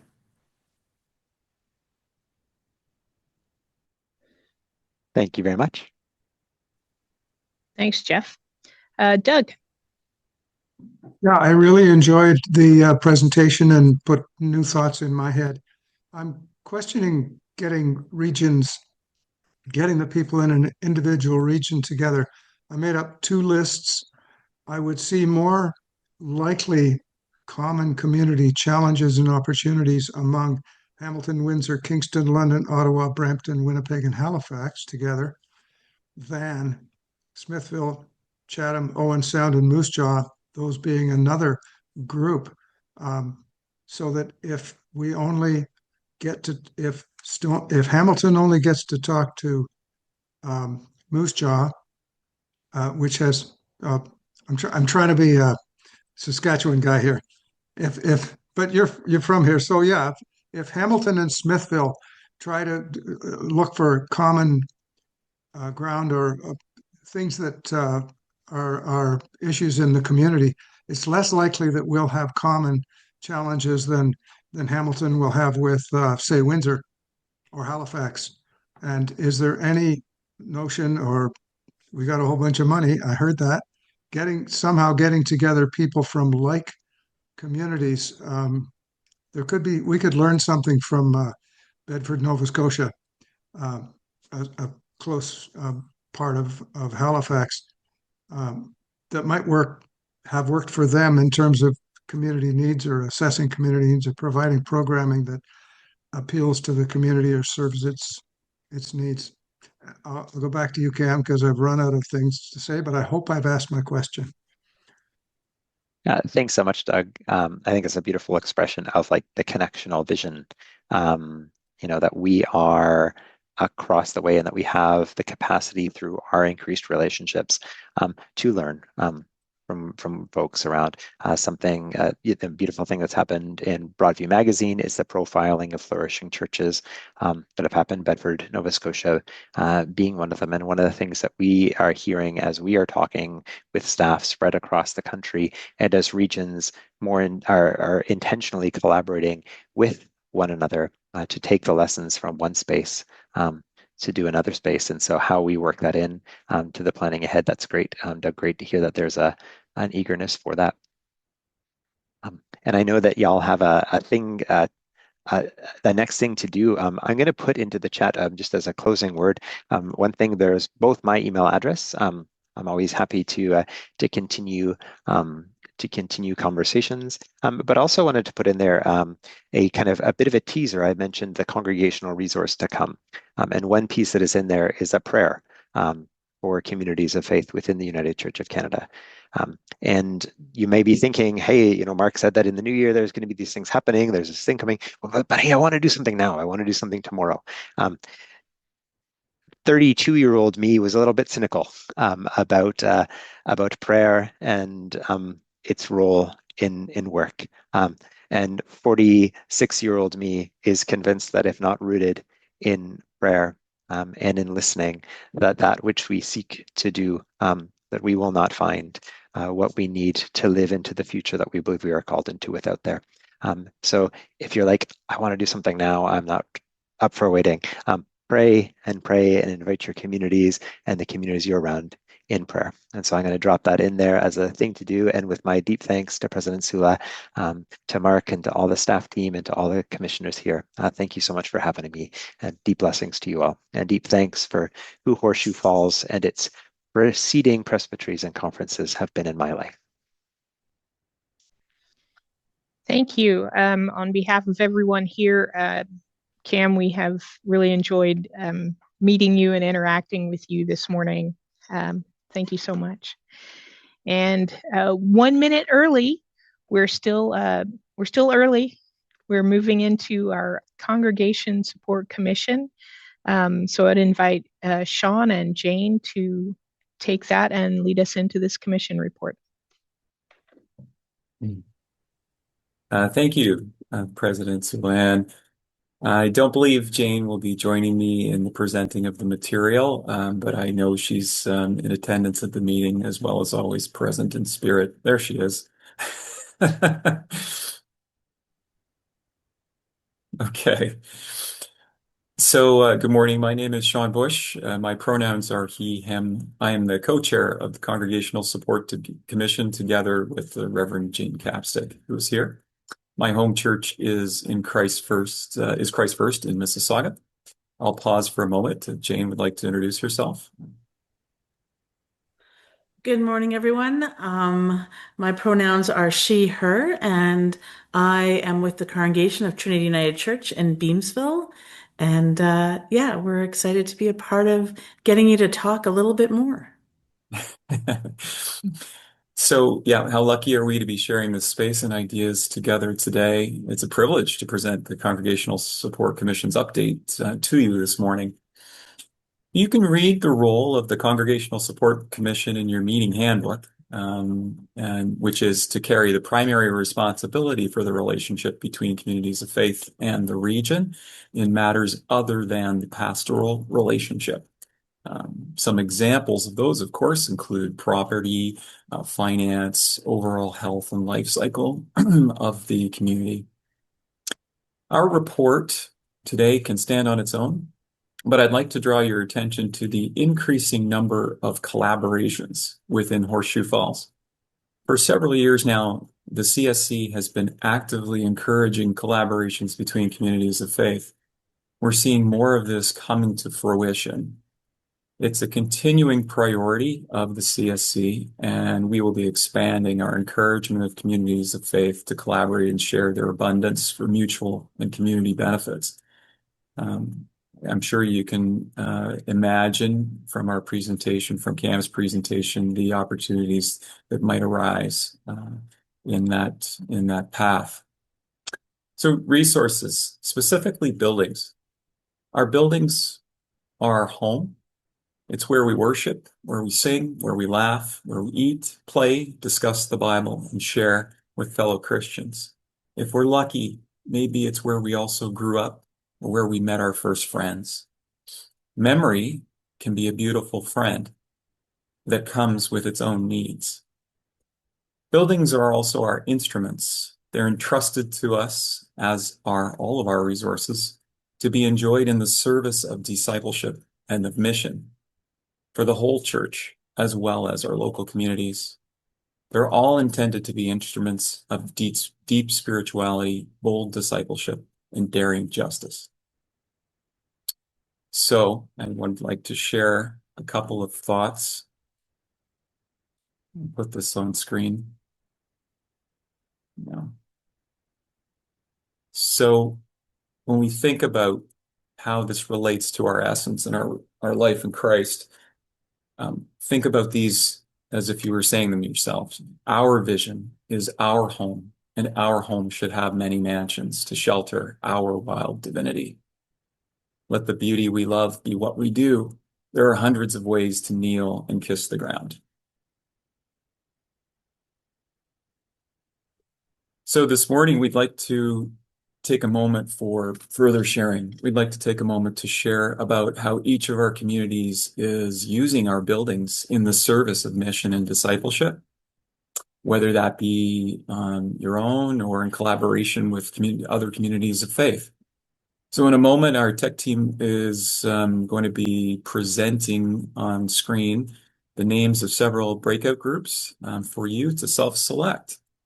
Please feel free to join those groups which are geographically closest to you, or if you just have an interest in collaborating with a particular community in another area, feel free. You'll have about 9 minutes to share.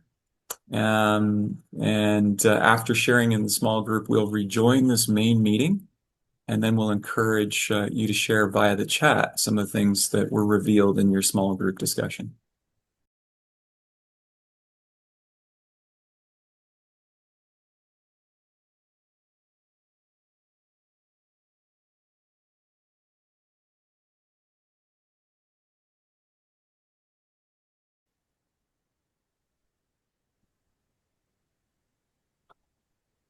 Over to you, Sean.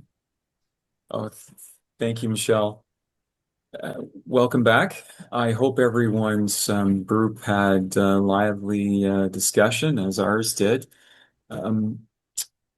So we'd love to see maybe if somebody would like to start sharing in the chat, and Michelle could moderate. We'd love to hear for the larger group some of the ways in which communities are using their buildings in discipleship and mission.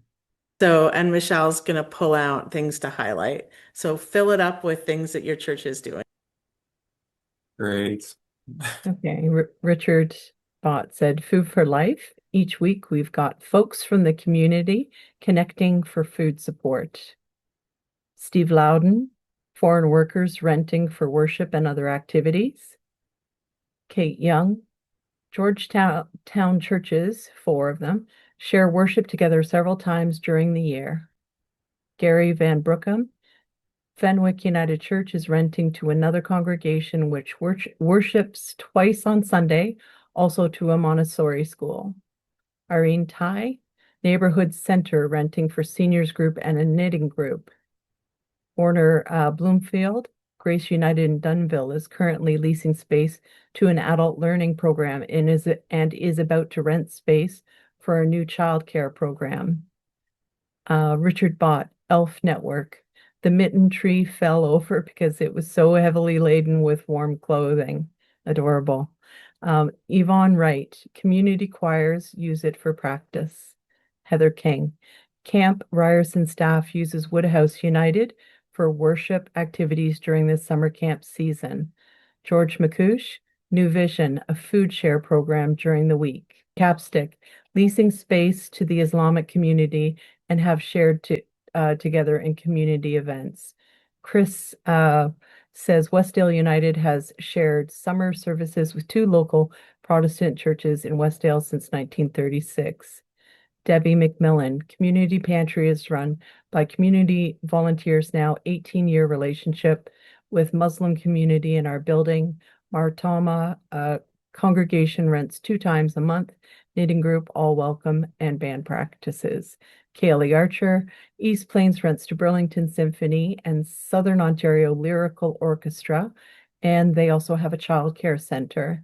Sean, churches in the Mississauga group are exploring ways to engage with renters as partners and co-owners. Sarah Grady, St. Paul's United in Paris, United Church in Paris, local community theater group, AA, NA, variety of catering groups use our certified kitchen. Cambridge Symphony Orchestra, refugee families are housed in our manse.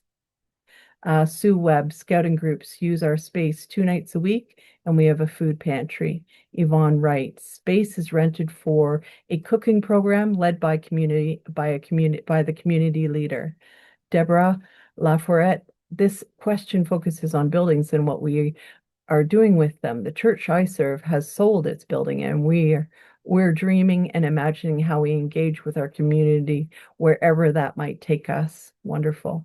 Barb McGill, many wonderful community groups using our building, including Alzheimer's Association, hand weavers, spinners, adult learning, music lessons and concerts, etc. Gatherings for the spiritually curious.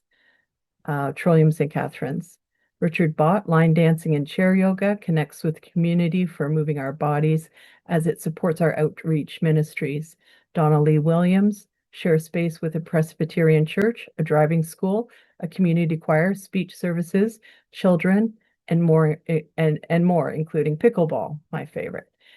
Adrian Robertson, Bethelstone in Paris, hosts Safe Zone exercises. Brant 4-H, Brant Federation of Agriculture, and Faithway Church uses our adjacent hall on Sunday morning for worship.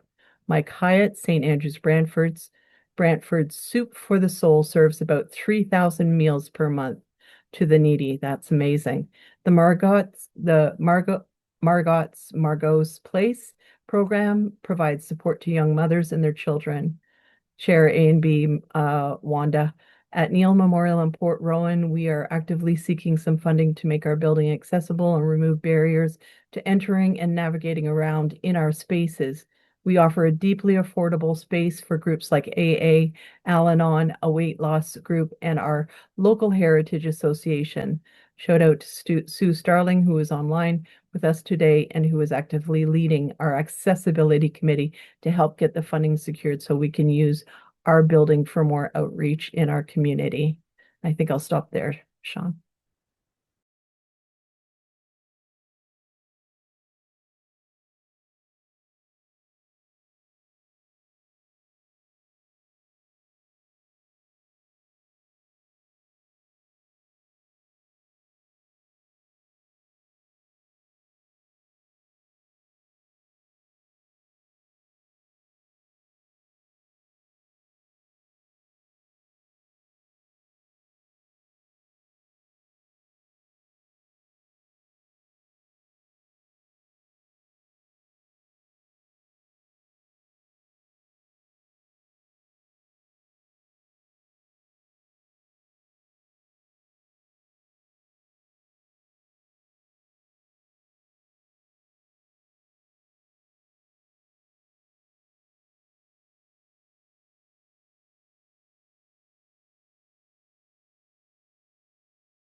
Well, that's quite a list. Excellent. Once the taps were turned on, thank you very much.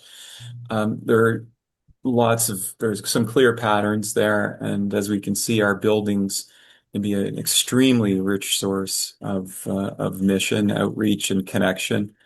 We'll be looking to support communities, continuing to find ways to use buildings in that manner. So it has been enjoyable creating these presentations and interactions. Jane and I have enjoyed doing that. So we're encouraging anybody with questions on any non-pastoral relations matters to contact Beverly directly at the CSC or a commission member if you have such a relationship already. Okay. Thank you. Thank you, Sean. And I know Jane's around somewhere. Thanks, Jane, for your work on this too. The next thing we have up is another reflection from a commissioner at GC 45, Horseshoe Falls past president Lennox Scarlett.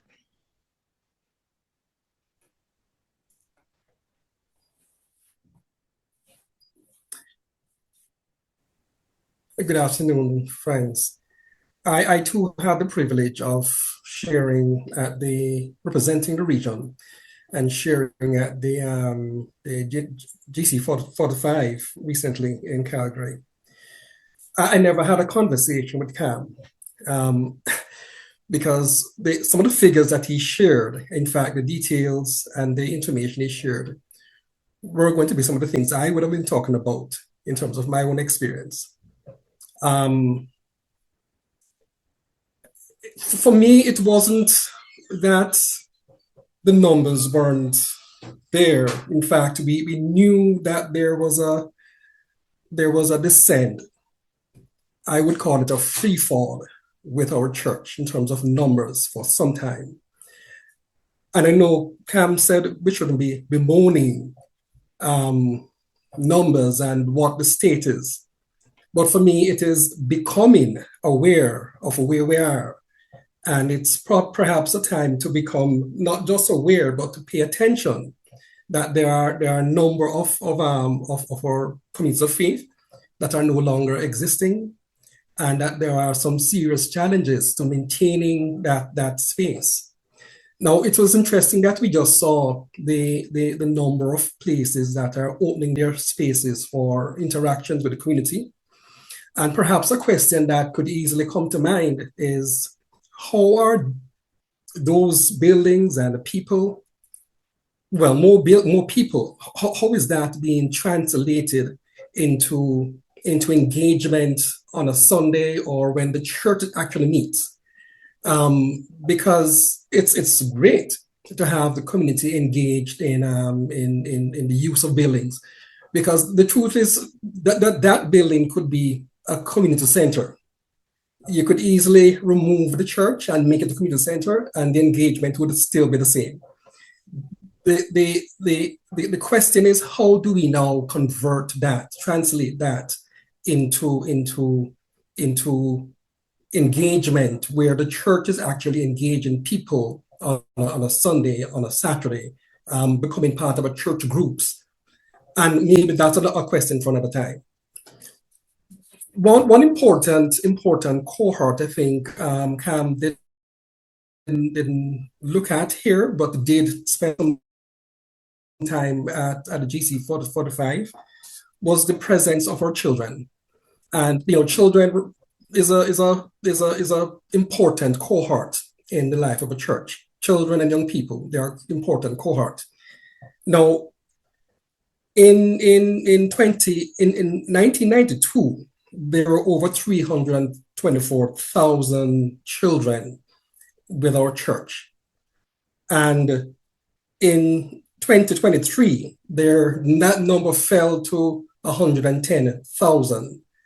And the projection, and I know Cam also said we shouldn't talk about what the projection is, because numbers and maths and that cannot necessarily mean what it's supposed to mean. But the projection is, if we were to look at the projection is that in 2035, coming from 1992 of over 300,000, and in 2035, just over 8,000, would suggest that we are indeed in a great church. And children are not just little bodies that come through the door. Children represent young families, and young families are exiting. There's a great exodus. And so the major question that is to be asked is why? Is the relevance still relevant? Are we still impacting? Are we still impacting communities at where we are? And so I left the GC 45 with a lot of questions about where we are as a church, what it is that we do, how it is that we do what we do. Are we just continuing what we have always done, or are we reimagining? And I like what Jeff said about not the building, but just seeking new space and to reimagine. And perhaps that's somehow the direction that some churches are to go in terms of reimagining. And my sense is that perhaps the reason for a number of churches closing their doors is that there's not this sense of reimagining. There's not this sense of innovation. And in the business world, it says, well, innovate or die. And clearly that has become the story for a lot of our churches. Now, again, I'm not bemoaning, I'm just becoming aware, and I'm glad that this was a moment in the General Council for us to become aware of the reality of where we are. And two takeaways for me. One is that it has always been noticed that there is a decline. I don't think anyone really understood the dynamics of what was happening. But the second thing is that not much seemed to be done to stem that. Numbers are important, and we can do the gymnastics around that as much, but numbers are important. Buildings close because numbers can't any longer sustain the place. And that's why buildings close. That's why churches close. That's why we relocate, because we can no longer sustain that. So numbers are important. And there must be a way that we begin to ask the question, what it is that we need to do differently, and how do we need to re-engage? And until we reach that place, I think those projected figures will meet out to be true. That's not my hope.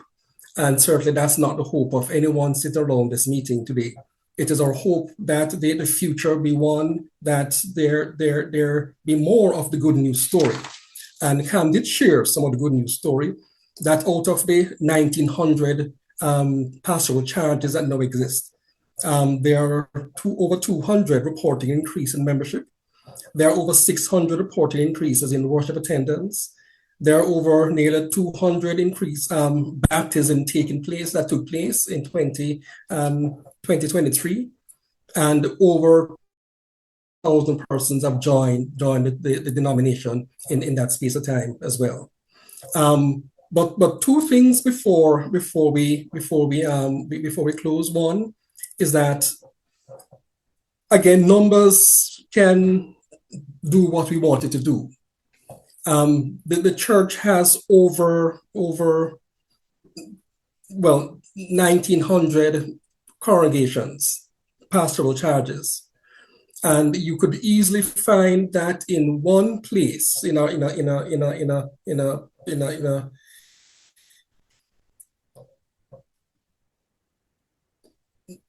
number of places that there is growth. But then in another place, there is significant decline.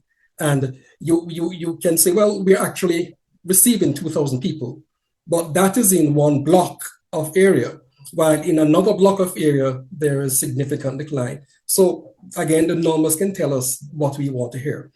And the second thing is that we have to come away in our own space, talking about how can we cooperate, collaborate, to make things in ways that we wanted to do and become. So GC 45 was for me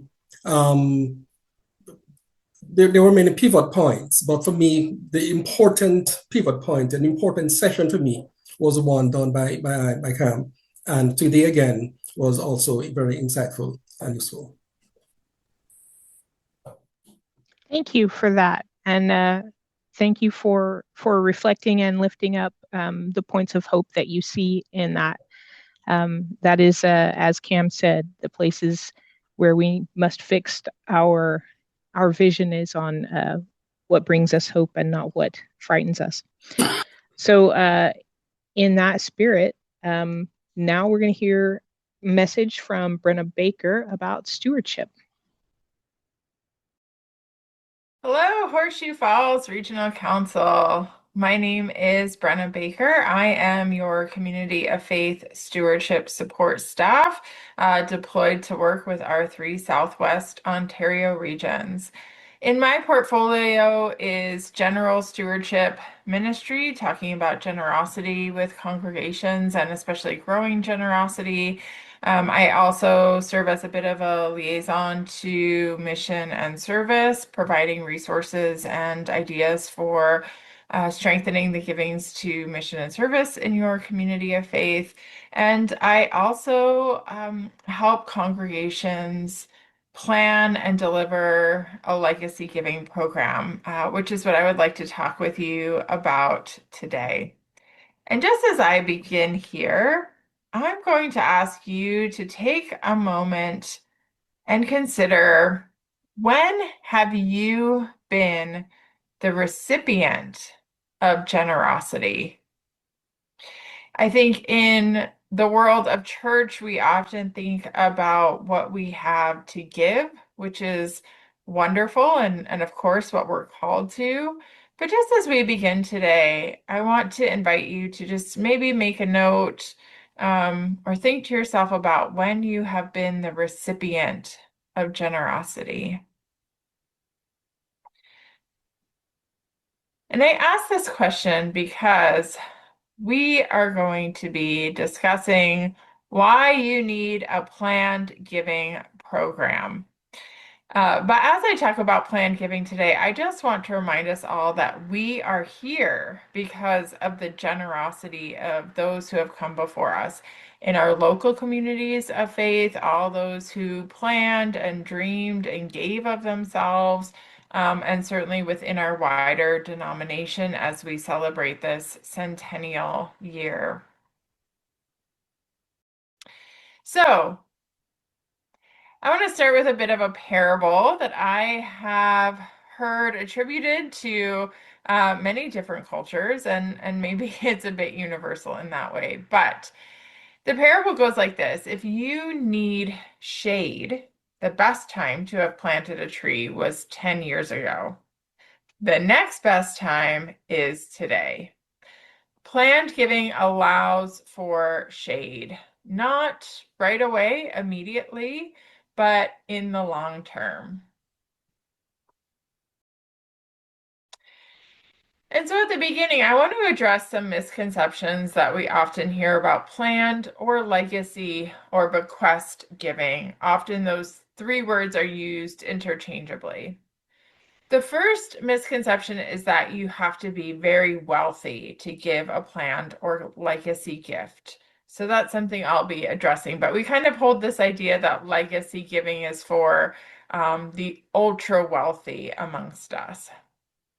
We also sometimes think that planned gifts are only at the time of death. And then we can sort of think that this type of stewardship, planned or legacy giving, is just for seniors to be considering. The truth is that any amount of gift is generous and impactful. It's about the generosity. It's about how we live our whole lives as generous disciples of Jesus. And it's not about the amount that we give. So in that way, it is for anyone and everyone to consider the impact that their life can make. I've been joking recently that even if all you have left at the end of your life is, $7 on a Tim's gift card, you can do something with that $7, right? Somebody can get a meal from that. So just think about that. Think about all the things that you could be leaving, and it may have to do with wealth. It may have to do with just that impact of your whole life. And also, there are planned gifts. They're called planned gifts of stocks and securities that can be made anytime. It's not just at the end of one's life. And if you ask around in your communities of faith, it's likely that somebody or a few somebodies are giving annually in this way. It can have a lot of tax incentives to give in that way. So this is another reason to be talking about these types of gifts, because people could be making them right now, right away. And then last, I want to suggest that adults of all ages can be invited to consider their legacy and their wealth in light of their faith and commitments. Even people like myself who are kind of middle-aged, maybe have young families, can start thinking now about what they want to leave at the end of their life.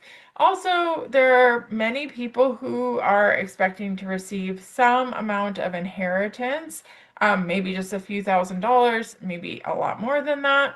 But we can be asking them, do you need to hold on to all of that, or can you share some of it with your church, with the wider world? And so you might wonder, if people can give in their will anytime, why do we need a policy and plan for legacy giving? And so that's true. You don't need to have a formal policy in order for people to leave a bequest gift to your community of faith. Oftentimes we're surprised because we don't really have a plan or a policy, and someone will still leave us a gift, which is wonderful. But a plan and a policy increases the likelihood that those gifts are going to materialize. A policy inspires your donors. It helps them to feel confident that their gift will be managed well, and it will go towards the ministry that they actually want to support.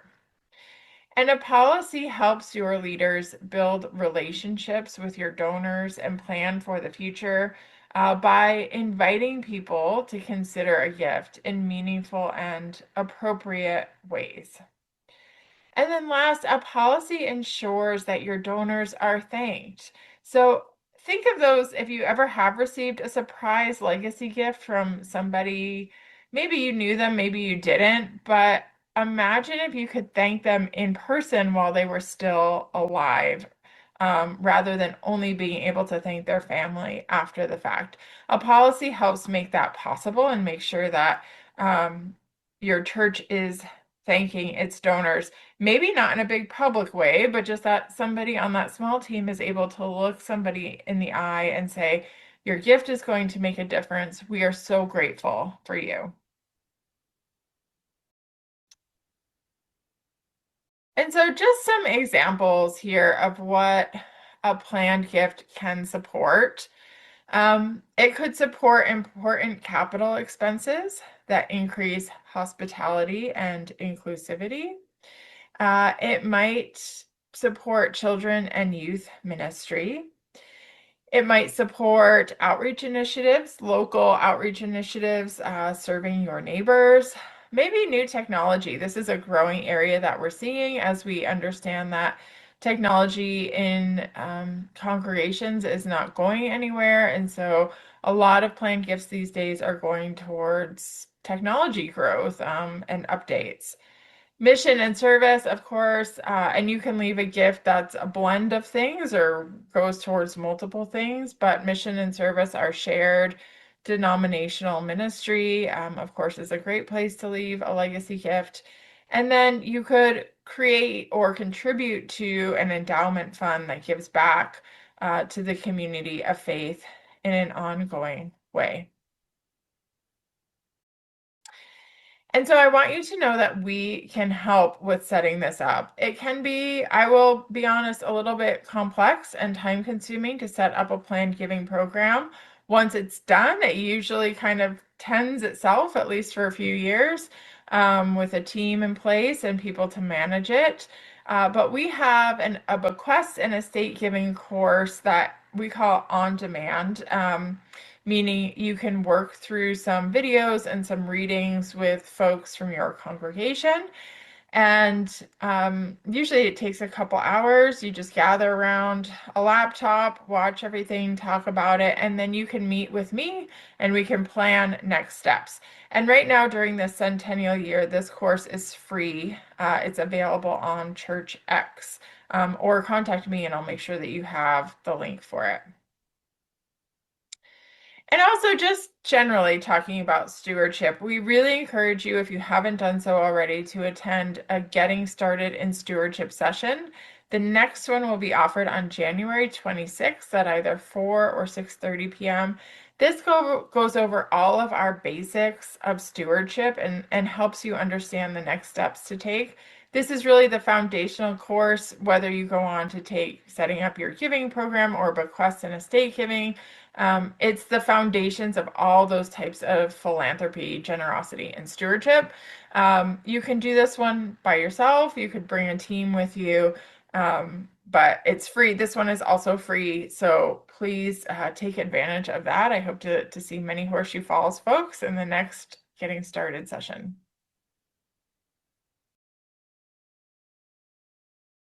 And so we also want to highlight, related to bequest and legacy giving, the Here I Am Centennial campaign.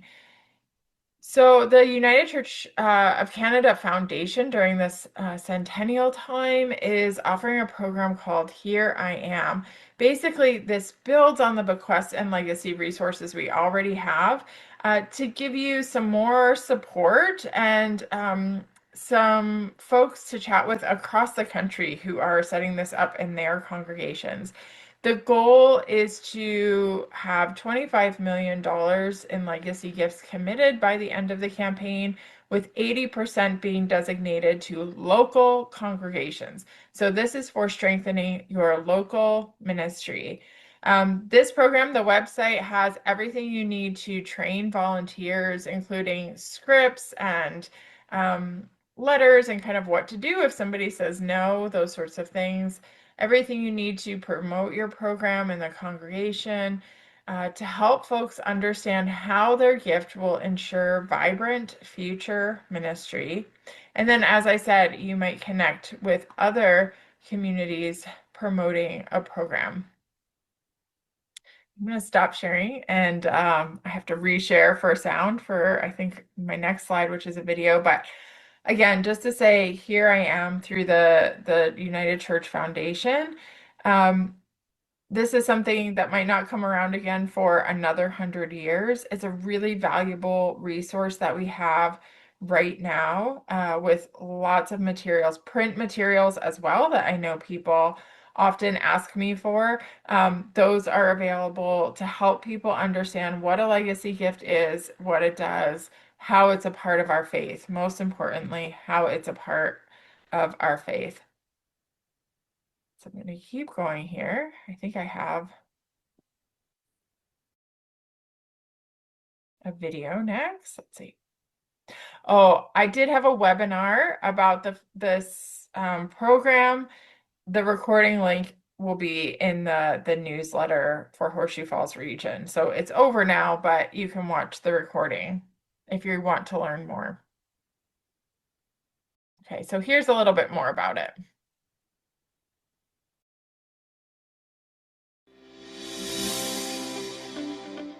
For individuals who are considering a legacy gift, they can help in a myriad of ways. It can solve maybe a particular problem, maybe it's a roof or something like that, or it can fund a new ministry that they're not sure about, but they want to try. I personally left a legacy gift to the church because I could see the importance and the good that happens when people leave a legacy for future. How do you find the money for the food? Where do you get the new oven? All of those kinds of things. Those come from legacy gifts. You can be specific in your designation of the legacy, or you can leave it up to the leadership at the time that the legacy and the gift is received to determine how best to utilize those funds. You probably got some money in the bank from earlier legacies that have been left on behalf of your church. Now's the time to think about how that resource can be used for the future and to have the conversation in your congregations about what does the future hold for us? How can we look into the future with hope and with expectation that the church is going to survive, that this institution that we love is going to continue to contribute to the lives of its members and its participants. The way that it impacts what we are able to do as a faith community is to continue to serve, whether it be through the food bank, inviting people into the building, giving support physically and emotionally, helping with the refugee support programs. These gifts benefit over and above the day-to-day work that we do. Sometimes it's to help maybe a building that's had deferred maintenance. We all know about that. So maybe the kitchen needs a redo. Maybe there is new carpets that make it more welcoming for families to come and put their babies on the floor, stuff like that.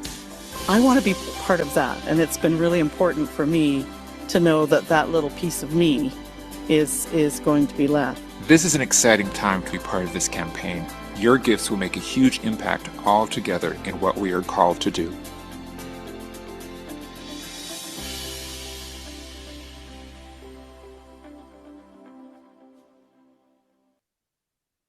Okay. So I'm going to leave things here. You can contact me at bbaker@united-church.ca. I would love to hear from you. I'd love to talk about anything related to stewardship, especially planned giving in this season. I love working with teams and finding your inspiring stories to share with your neighbors to create that momentum for the future. And the last thing I'll leave you with, this is a set of slides on the Here I Am website that you might use in a worship context to give thanks for all those who have come before, who have left a legacy for us. I'm not going to go through it all right now, but when we go back and we think about that question of how we have been the recipients of generosity, we want to thank all those who have been generous before us, those who have blessed us, those who never knew us, never could have met us, whose generosity made it possible for us to find home and belonging and peace in the communities of faith that we belong to. And may we follow in their footsteps as we plant seeds for the future. Thank you so much for your time today, and I hope to hear from all of you soon.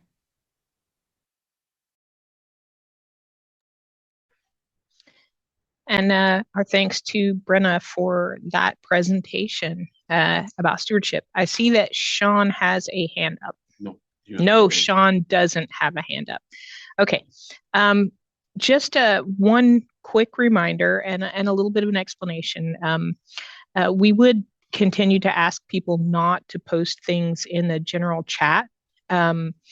And one of the things that's happening, one of the reasons we're making this request is that some of our people who are joining us today are using screen readers for visual equity. And if they're having to read out everything that's being posted in the general chat, then that gets very confusing. And so we really want to keep what's in the general chat very limited if we could do that. But you're welcome to post things in private chat. So we're going to take a whole 45 minutes for lunch, and we're going to ask you to come back 5 minutes later than it might say on the agenda. We're going to ask people to enjoy your lunch, have a break, have some time to yourself, and rejoin us at 1:10, and then we'll hear from Discipleship and Justice. Thanks.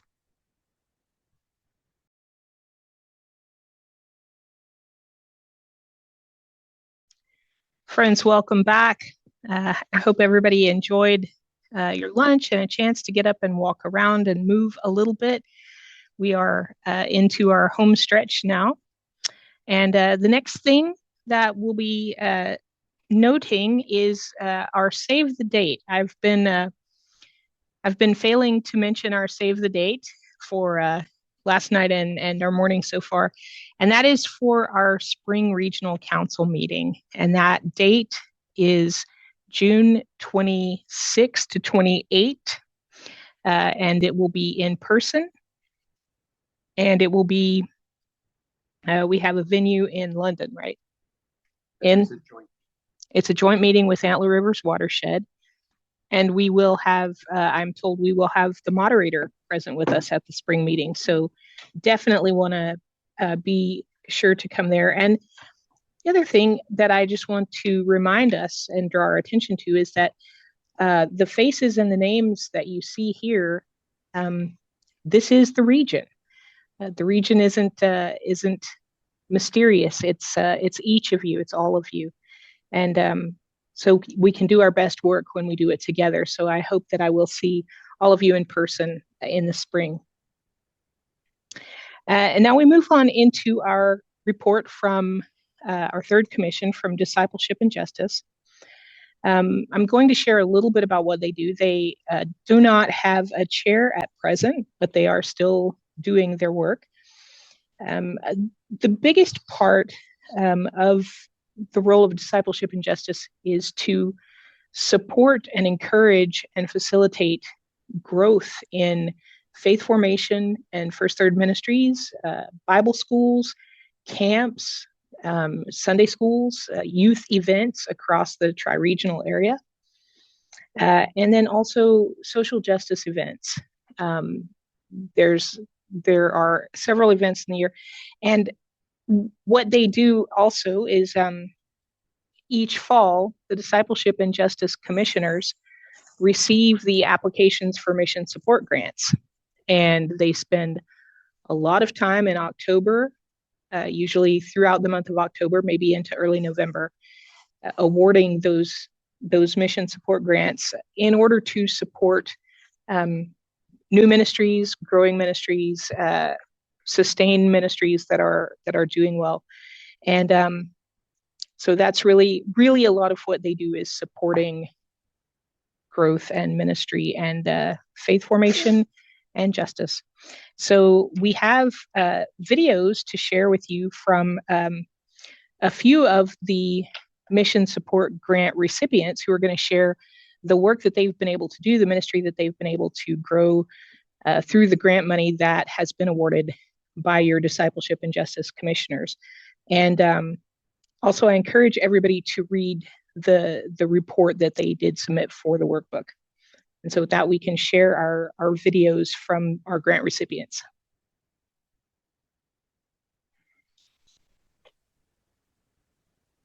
Hi, I'm Reverend Dr. Charles Meeks, and I'm one of the ecumenical chaplains at McMaster University. And I just wanted to share a quick note with you to express our extreme gratitude for continued support that has come to us from the UCC and particularly the Mission Services grants. I wanted to update you a little bit on our chaplaincy. First and foremost, I have recovered from a 2-year battle with cancer, and I'm now back in this room, back on campus, and I share my duties now in a sort of creative reconfiguration of our ministry with Marlise Simon, who filled in for me while I was on sick leave, and now we work together and share our hours, and we believe that the support of the UCC helps make that happen. We're able to reach more students that way. We're able to keep the office open more hours throughout the week. And frankly, we're able to connect with a wider diversity of students through this shared ministry. Our big sort of events throughout the week continue to be Soup and Spirit on Wednesdays, when we offer students hot soup and bread where we can have conversations and otherwise take a moment to pause and reflect and be grateful for what we have during this week. We're currently also in the midst of planning our activities for the winter term, including a wellness week hosted by Marlise, and a new speaker series entitled Spirituality and that will be co-hosted by Marlise and myself, in which we invite speakers to come and share about the intersection of their spiritual lives and maybe a research interest or their profession. Our first speaker is going to be the Canadian rapper Shad, who will be joining us on campus in February for a fireside chat, talking about the intersection of faith and music. We'll have many other topics, more news to come that you can share with folks who are interested in supporting the students and the ministries here at McMaster. Thank you again for the way that you come alongside us and partner in our ministry to make sure that we can care for our students here spiritually and in other ways. As times change and we assess the needs that our students here have, we're delighted that we can respond quickly and with open hearts and arms, just in care of this city within a city here in Hamilton. Thank you all so much. Hi, my name is Krista Hilton, and I'm the Ecumenical Chaplain at Brock University. Brock University is located in St. Catharines in the lovely Niagara region of Ontario. The Faith and Life Centre is located in one of the most beautiful spots on campus because we are nestled on the Niagara Escarpment, where we are surrounded by trees and walking trails. Many students come to the Faith and Life Centre to study, meet friends, attend a study group, or just come and enjoy the view of the surrounding nature. My role at Brock University as the Ecumenical Chaplain is supported by 3 denominations. The Anglican, United, and Presbyterian churches all contribute to fund the Ecumenical Chaplaincy. My position means I'm available to all students who wish to explore their faith and spirituality, to ask questions, to seek justice, and to pursue a kinder, gentler way of being in the world. This involves creating community and finding ways to explore our faith together. One of those ways is the new Student Christian Movement chapter here at Brock, which is a student-led grassroots network passionate about social justice. As a radical ecumenical movement inspired by liberation theology, the SCM is about resisting oppression and injustice. It is queer-affirming and strives to be in solidarity with Indigenous people, taking action for social justice, engaging in progressive spiritual and faith activism, and seeking to foster community in diversity. We work to be a prophetic voice for justice in our world. The Ecumenical Chaplaincy also has a role in addressing the physical needs of Brock students, and in this regard, we sponsor monthly community dinners, as well as distribute frozen homemade meals upon request. We have a new freezer in the Faith and Life Centre to support this form of outreach, and we connect with local church volunteers to provide the homemade meals. Students are always deeply appreciative of the meals they receive. We also foster community at our monthly community dinners, where volunteers from different local churches make crock pots of soup and chili, and students from all different faiths come together to share a meal and develop new friendships. We usually have about 100 students attend our monthly dinners. We also provide a winter clothing giveaway each fall. Many international students are not accustomed to a Canadian winter, and so we support students in finding appropriate winter wear by providing coats, hats, gloves, scarves, socks, and even blankets. Many local churches contribute to this by donating items so that students are better prepared for the temperatures they face when walking across campus on a cold and windy day. Attending to these practical needs is important, but we also take time for faith development. I have offered different study groups in recent years, including ones that explore popular media and how our faith intersects. We take time to worship, creating space for singing, praying, and reflecting on Scripture together. We acknowledge days of significance throughout the year. In all these ways, the Ecumenical Chaplaincy is a ministry for all students who wish to explore faith issues, deepen in spiritual growth, and feel included and welcomed into a faith community. It is with deep appreciation that I express how honored I am to be here for Brock University students, and what a privilege it is to have this ecumenical ministry supported by the wider Christian community. And so for all of this, I say thank you and God bless you. For the last 70 years, Wesley has been there for thousands of children, youth, families, newcomers, those experiencing homelessness, and those seeking employment across Hamilton, Halton, and Brantford. Every day, our programs offer stability, opportunity, and hope for a bright future. Wesley helps children and teens have a safe place to learn, play, and grow. From childcare and summer camps to before and after school programs and youth housing, Wesley is here to help. Last year, children and families came to our early on centers over 38,000 times. We also helped 33 young people find a safe place to live and supported 580 more through our youth outreach programs. For newcomers, refugees, and asylum seekers, Wesley is often the very first welcome to Canada. Over 1,200 newcomers were supported this year, finding housing, employment, and the connections needed to build a new life. Through the power of food, our First Start Kitchen provided more than 105,000 meals, ensuring all Wesley clients are getting what they need.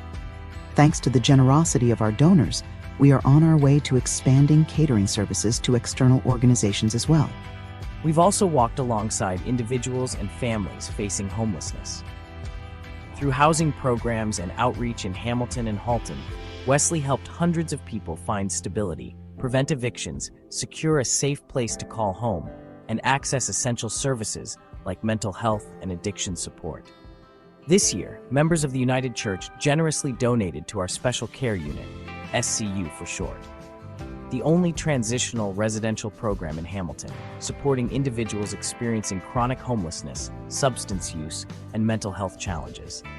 For nearly 20 years, it has provided a safe, client-centered environment where people of all genders can stabilize, rebuild life skills, and access personalized treatment with the help of nurses, counselors, and 24/7 trained staff. Thanks to generous donations from supporters like you, along with funding from the City of Hamilton, recently, our Special Care Unit increased the number of available beds from 10 to 30. In the last year, 37 clients were stabilized by the SCU, an increase of 13 clients served from the previous year.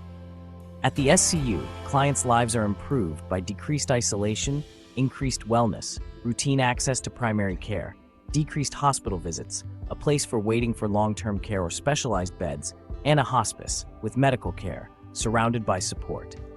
Our Housing First approach prioritizes finding permanent housing as a foundation for overall well-being, offering support with rental subsidies, landlord mediation, and access to essential services like mental health and addiction support.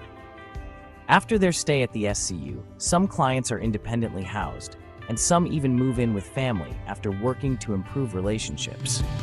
Hi, my name is Celeste and I work at Wesley, and I just wanted to give a heartfelt thank you to each and every person at the United Church who supported the work of Wesley this year and throughout all the years. There is no way we could do the work that we do to serve the community without your kind support. Thank you so much.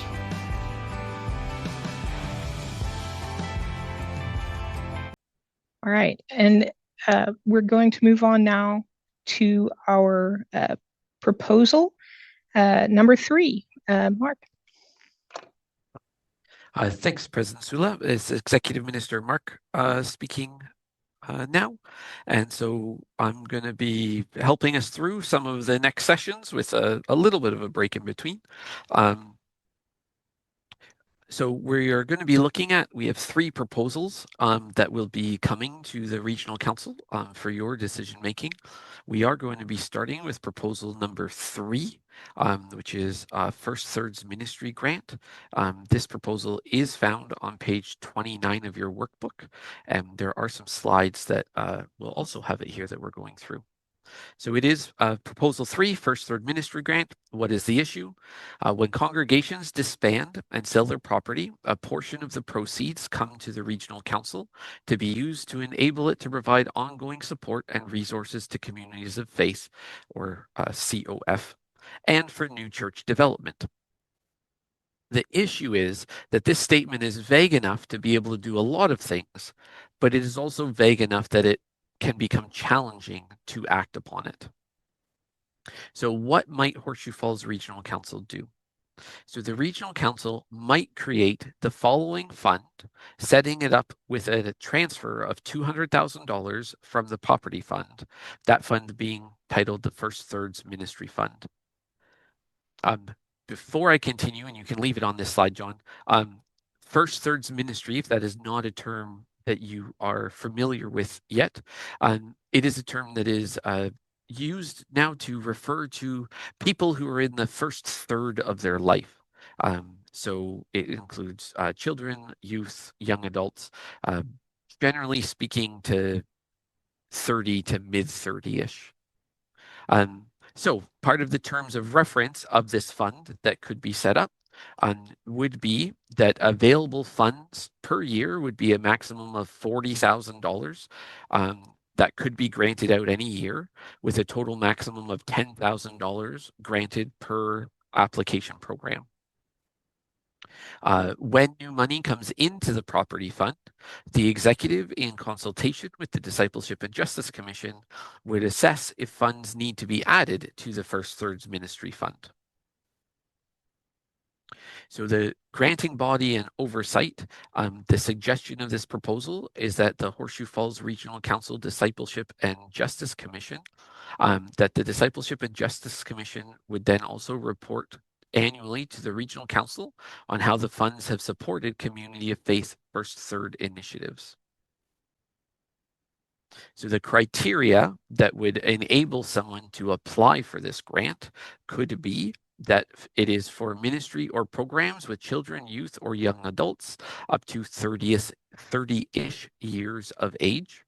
And that 1, grants will normally be one-time grants to a maximum of $10,000.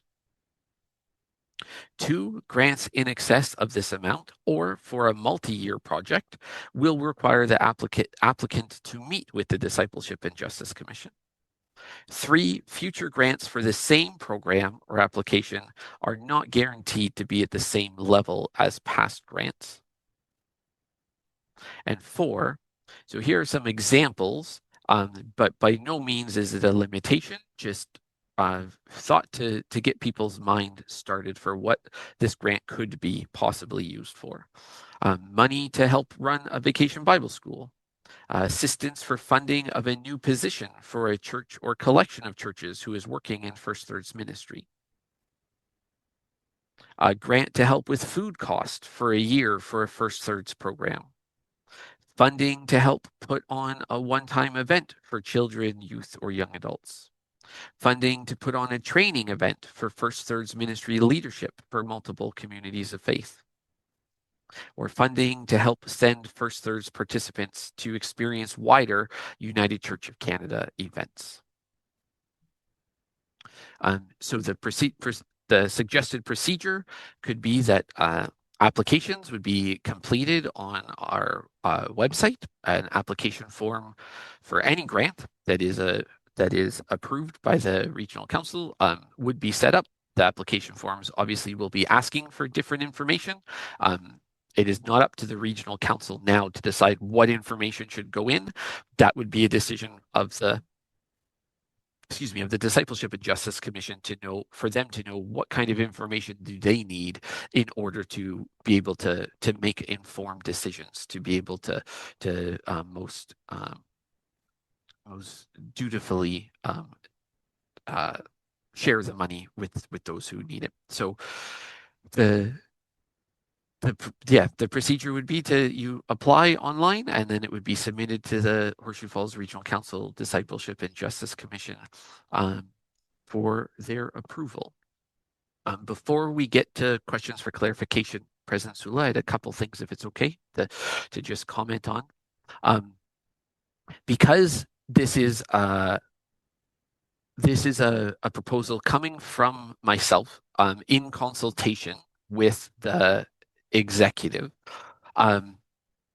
Part of you'll notice in some of the other proposals, or the next one that's coming, there are deadlines or dates for when, like for a granting cycle. Because we did not have time to fully discuss, because the Discipleship and Justice Commission at the current time are very, as President Sula said, very involved in the mission and support grants, mission and service grants. We did not have time to have a fulsome conversation with them before we were having this meeting. But we would leave it up to the Discipleship and Justice Commission if they feel that the best way forward is to set up some granting cycles for that, to be able to get grants in by a certain day and then another one in the fall sort of thing, or if they wish it to be an open rolling grant. So at the current time, it would be set up as an open rolling grant for that. And so then the other piece is that I would say is in point 3, where it said future grants for the same program application are not guaranteed to be at the same level as past grants. That kind of would relate to the concept that grants are generally meant to be a one-time grant, but if you are wishing to do some sort of multi-year project where you know you're going to need the grant money in 2026 and 2027, well, then that would be one where for doing that anyway, you would need to meet with the Discipleship and Justice Commission so that they know what they are committing to then know what funding they have available. The reason for the choices in numbers that were chosen is if the grant does start with $200,000, then if we grant out $40,000 a year, then we know that this grant will continue for at least 5 years, which means it doesn't just benefit communities of faith who have an idea in the first 6 months, that it will be available for a few years for other communities of faith to be able to participate in this as well. And then likewise, the thought process of a maximum of $10,000 and per application means that we're guaranteed to fund a minimum of 4 applications or 4 different projects a year as well, to again ensure that things are spread out. I can say that in both Antler River Watershed and Western Ontario Waterways, they do have grants that are similar to this. And for this type of grant for First Thirds Ministry, it actually is very rare that we get a grant in that is asking for the full $10,000. The majority of them are in the $2,000 to $3,000 range, which then just also means that there are more different projects can be granted. So that is kind of my presentation on this proposal, President Sula. So I'm happy to answer any questions for clarification if people have anything that they need to ask to understand better what this proposal is asking. Okay, so we'll open it up now for anybody who has just questions of clarification. Sue. My question, I apologize, I don't know a lot about the First Third Ministry, but the children we're talking about, does this have to be the children that are within our congregation, or can the money be put towards other children out in our community? Not a church community, but in our community. Thanks, Sue. That's a great question. So this grant would be for the community of faith, but how the community of faith is using this grant money is up to them. So if, for example, you were running a program that was inviting children or youth from the community to participate in some way, that would be part of what you're explaining in your application process. And there is nothing wrong with that at all, because that is kind of what we were talking about earlier with some of the Towards 2035 pieces as well of how do we strength and invitation. How do we invite others and include others? The grants do have to go, the grants would be going to United Church charitable organization to begin with. So like they would be run through your community of faith, but how your community of faith, what programs they're wanting to offer and use with that grant money, I think there are lots of opportunities to do that in many different ways. So if we run a Coats for Kids program, these coats go to the kids out in the community, would we qualify for the grant? Yeah, again, writing it up in the application and giving the information, but yeah, something like that could be something that could be qualify for this grant for sure. Thank you. Yep. Thanks, Sue. Diane Viney. Hi, I just wondered, could camps apply for grants as a community of faith? That is a very good question. If the camp has made the formal request to become a community of faith, then yes, they are considered a community of faith in our system that way, because we have entered into a covenantal relationship with them. And then it would be one of those where it is not. I would leave it up to the Discipleship and Justice Commission to maybe have some more of that conversation, because at the current time, as we just saw from the videos for who's available to receive a mission and service grant, the chaplaincy at Brock is not a community of faith, but they're still eligible to receive a mission and service grant. So part of that would be the language that we have in this is saying actually in the criteria, it's for ministry or programs with children, youth, or young adults. Okay. So it does say the applications to be completed by a community of faith, but I think it would be up to the Discipleship and Justice Commission as well to think of what that does look like, sort of thing. Thank you. Are there any other questions for clarification before we move into having a motion and then discussion? President Sula, it's Michelle Tech, host, speaking. There is a question in the chat. Thank you. Okay, I see it's from Jennifer Blake. Yes. Okay, so in the chat, an interesting proposal. My question is for clarification. What was the process by which the First Third's proposal was identified as a priority for this fund? Sure. So we did have a process actually that dates back to over a year ago, where we were having the conversation about trying to create some new funds to use some of this money to support communities of faith in different ways. So one of those things that we did is we did have a open town hall, if you were, where we invited members of the regional council to come and share in small groups what different types of funds that could be created would be helpful to them, and where could they see this this money being used that would be beneficial. And then we took the information that we got from those, and then a small group of the executive members met with me and took that information to then try to come up with some of these different grants in different ways of being able to offer support.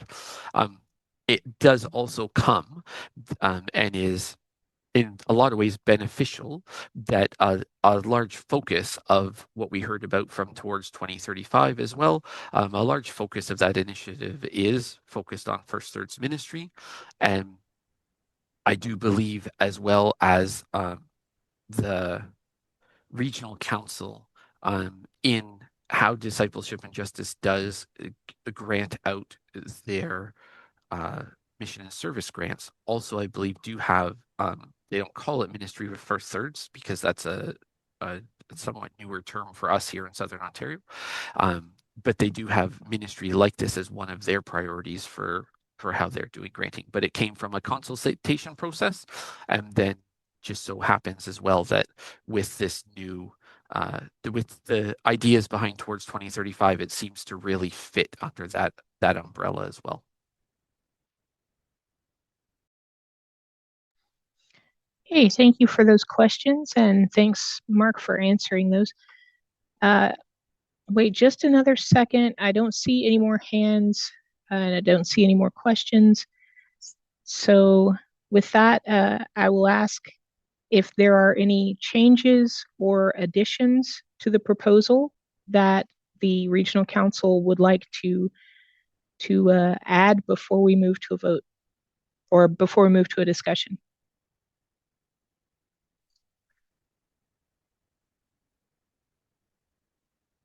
All right, seeing no additions or changes, then I would ask if we could have someone to move and second the proposal, and then we'll move into discussion. Gabrielle and Doug Caldwell. And Sean and Jane. I'll move that proposal. Okay. So thank you. It has been moved and seconded, and now we'll open the floor for any discussion or debate on the proposal. John.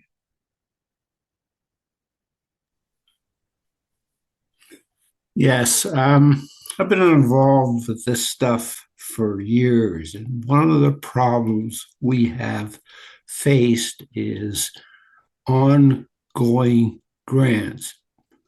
Communities of faith think this is a permanent situation for them. It's not.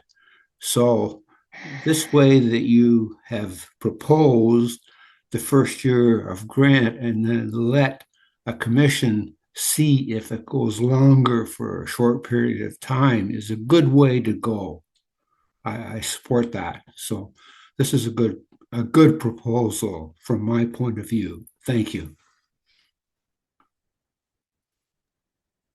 Thanks, John. Any other discussion or debate about the proposal, which has been moved and seconded? Gabby. I would just like to add that it does. Sorry, Gabby, 1 second. Just because you moved the proposal, if you speak now, the debate has to be over. Okay. So are you able to just hold on to that for a second? You betcha. Thank you. Sorry, Gabby. Jane. Hello. I just want to speak in favor as someone who's planned huge youth events and has a deep investment in seeing these events continue, from programs to event to congregations. I just think this is a beautiful, serious investment in First Third ministry, and I'm pleased to see it coming forward. Thanks, Jane. Any other comments before Gabby speaks again? And then as mover, that does close our debate. So I'll ask if anybody else needs a chance to have something. I see Lennox. Yeah, just wondered whether there is an accountability component to this proposal, whether at the end of receiving the grant, whether those who have received it are required to report on exactly how it was spent and what are the next steps involved. Thanks, President Lennox.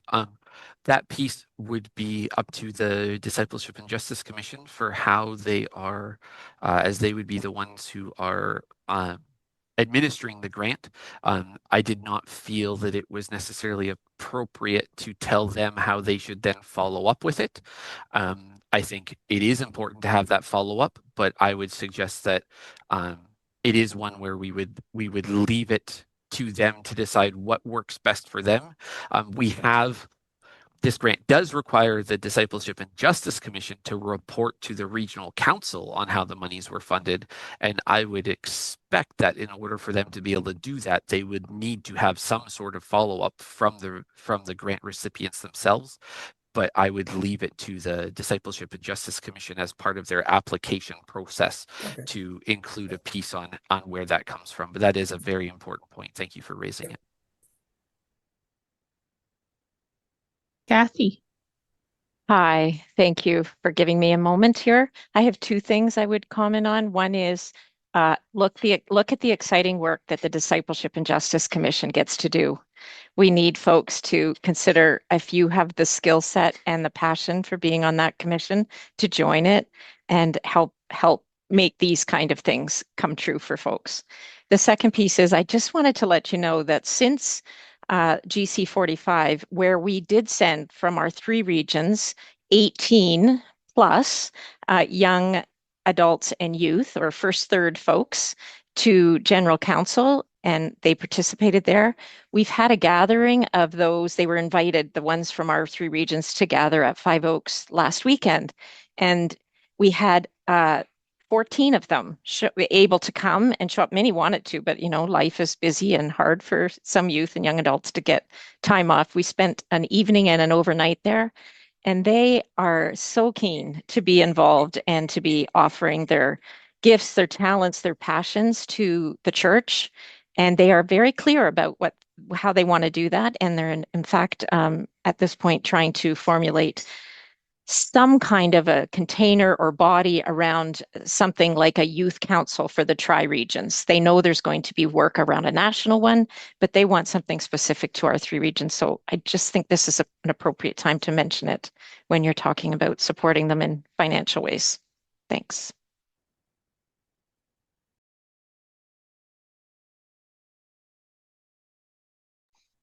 All right. Thanks very much, Kathy. All right, Gabby, you're up. Thank you, Kathy. I just wanted to note, I would strongly encourage the discipleship committee to keep it as a rolling grant option, just because youth ministry tends to work on the fly and last minute, and they can and will work to a deadline, but stuff pops up that you don't know about, or if some kid gets a brilliant idea, you want it to happen and you don't want it to get held up by whatever timeline or delay. So that would be my recommendation. All right, thanks for that, Gabby. And that closes our process for debate. So if we could put the poll up now, and I'll be sure to give a longer time. I know people who are participating by phone may be a little slower in getting this, so we'll leave this up for plenty of time for people to vote.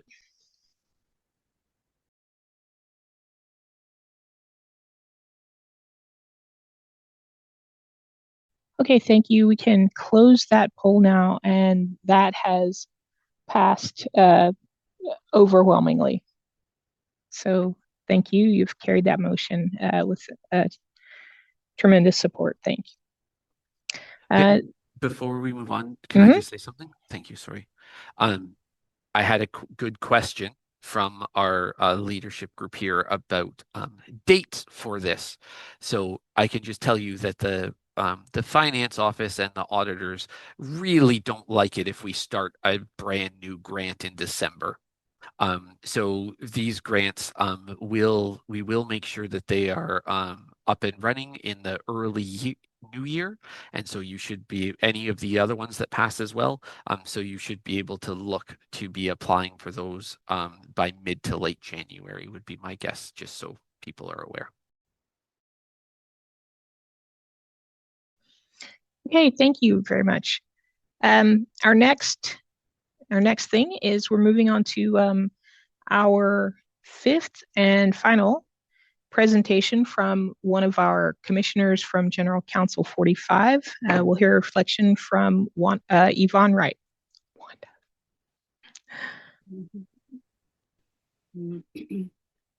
Thank you, President Sula, and thank you to the Horseshoe Falls Regional Council for allowing me the privilege of attending GC 45 last August. That was not my first attendance at GC meetings, but this was most inspiring for me. Visions and dreams, and I'm glad that our regional meeting has picked up on that theme, was something that left me with hope and as well as a lot of discernment to do. I will talk about 2 things very quickly, but I wanted to say that All our days started off with inspiring worship led by the worship team of Reverend Dr. Miriam Spees. And that was inspiring because we had the youth delegates that led one of the worship meetings. We had the moderator nominees that spoke, and also we had our ecumenical partners. One of the pieces that spoke highly to me during the worship was our current moderator, Reverend Dr. Kimberly Heath, as she reminded us of the 80th anniversary of the bombing of Hiroshima, and asked us to reflect on that. And also the urgent call of the youth to let us know that they are not the future of the church tomorrow. They are the future of the church today, and they want to be very much involved with that. But one of the most pieces that spoke to me in terms of worship was a reflection on Gaza by Shadia Quibdi. And Shadia is a Palestinian member of the United Church of Canada. And she delivered a powerful reflection using the Beatitudes to talk about the catastrophic humanitarian suffering in Gaza. And she describes to us the devastation on very clearly, but at the same time with a haunting plea to God, like, where are you today? Have you turned your face away? Are you crying with us? Do you feel it too? And those words resonates with me deeply. Every day I think about that, because when we see what's happening in Gaza and around the world in terms of wars and